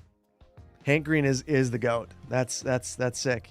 So I will I don't know what this is, but I can't wait to check it out. Better than Screen Time. Oh, it's similar to Screen Time doesn't do anything for me. Doesn't do anything. You do this while I have to set alarms for everything. I think it's I have not. Yesterday was the closest that I came to not leaving on time, and it was because I was ordering poke. So I feel like that wasn't my fault. I was talking to my kids, and they were like, they FaceTime me, and we're talking about poke, and then they're showing me the dog, and then some thing that they made. Yeah, so it happens. Love poke? Me too. All right, guys, don't flood yourself with notifications. Yeah. Well, so Hunter, it's funny that you mentioned that, because that is the same mentality with street signs. Is if you flood an area with street signs, it all becomes background noise, and then no one looks at any of the signs. So it is the same thing. Yeah, you'll see me next week at least 2 times. Probably Tuesday. I'm not going to schedule the time because... No, I'm going to. In fact, I'm going to do it right now on Twitch. because it will force me to actually do it. We are going to work within schedules because it's what I need. We'll be rating Jedi. Okay. If I can remember how to do this.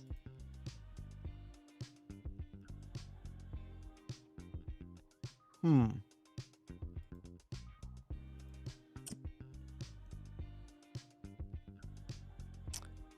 One o'clock Central Standard Time on Tuesday, we will stream. That's plenty of time for me to finish up what I was working on, get the video out, and get out the door. Or not get out the door. You know what I mean? It's plenty of time for me to get my normal stuff done. I just need to stay focused. If I can stay focused, then I'll be fine. So 1 o'clock on Tuesday.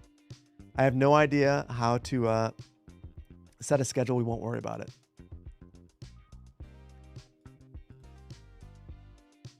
And I'm lying to you. I need to do this. I need to do this. Hold on.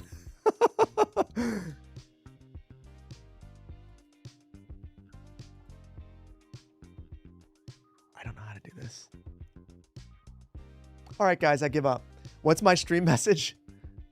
Do I know what that is in GMT? Hold on. 1 p.m.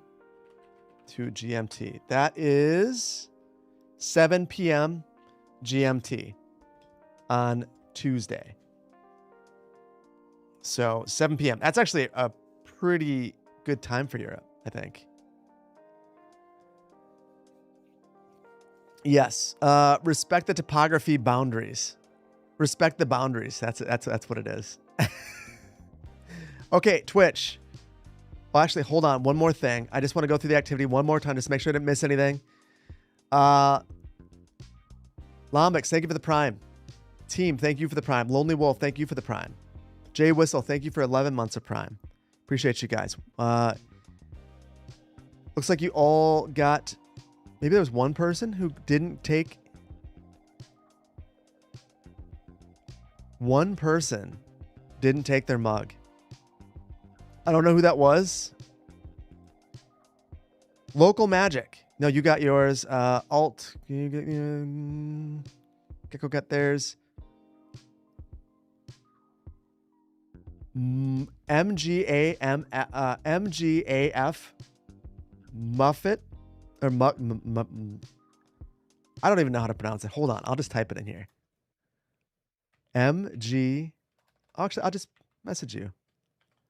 MG. There you go. You won. Redeem. There you go. I don't know if they're actually still here, but if they are, go to cityplannerplays.com/redeem. Get your free mug. You're the one who didn't redeem. Can we say goodbye to YouTube? And then we'll go raid Jedi. If I can find all of the things. What's my thoughts on the recent PlayStation GTA 6 announcements? Going from physical copies and ownership of games to not spamming. Okay, no. How I feel about that? I am not a fan of digital games on consoles, which is very hypocritical because I love it on PCs. Even on my Switch, I only have physical versions with the exception of Mario Kart. I like the convenience of digital, but I like the ability to sell and own things. I'm good at repeating messages as long as it's not nonstop. Yeah, you're good. Yeah, it's good to repeat because I can't see it then. Thoughts on the Illinois secession movement? Where are they going to secede to? They're landlocked. Illinois is not going anywhere. And also, Chicago's a great city. I don't think we should let them leave. Take me with you. That's my real thoughts. Okay. Gonna say goodbye to YouTube. Actually, hold on. Hold on. Not yet.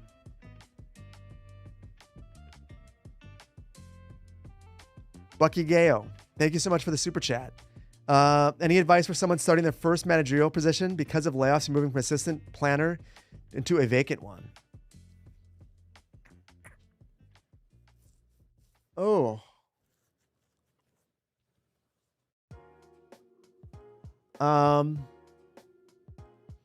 So I never had a managerial position as a planner. I declined it multiple times.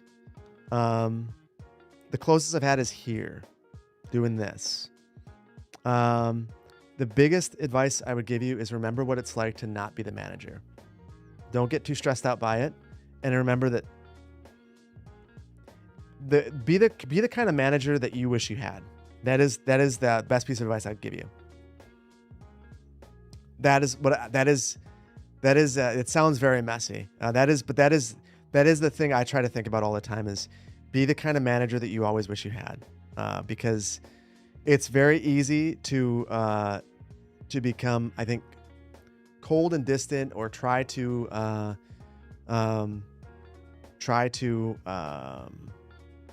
draw too firm of a boundary. Also, though, remember that you are the manager, so that does change the dynamic. Yeah, it's tough. It's not natural for everyone. It's not natural for me. It's a tough thing. So you will copy them. Yes. Be the manager you always wish you had, merch worthy. I mean, I do think that's important though. Like, I've had a lot of managers who I'm like, God, why don't you try to at least understand what it's like to do the job I'm doing? That is an important thing. Like, you need to be able to have empathy, and you need to be able to think about what it's like to be the person that you're managing. So yeah. The app that you wanted me to look at is Dubby, for my notes. You're reminding me that my wife got me a notebook that I was supposed to look at, and I left it at home. I promised her I was going to look at it today. I didn't do that. Anyway, yeah. You were worried for the last few months that you might not have a job, so it's a bit of whiplash. That is whiplash, to go from not sure if you have one to having a... wait a minute. To having a managerial position. Molly Hurdlelocker. Non-zero chance I met your husband while at CSUN. So I was at CSUN from 2009 and 2010. 2008 to 2010? Very curious what that means. I wonder how many planning classes I had with him then.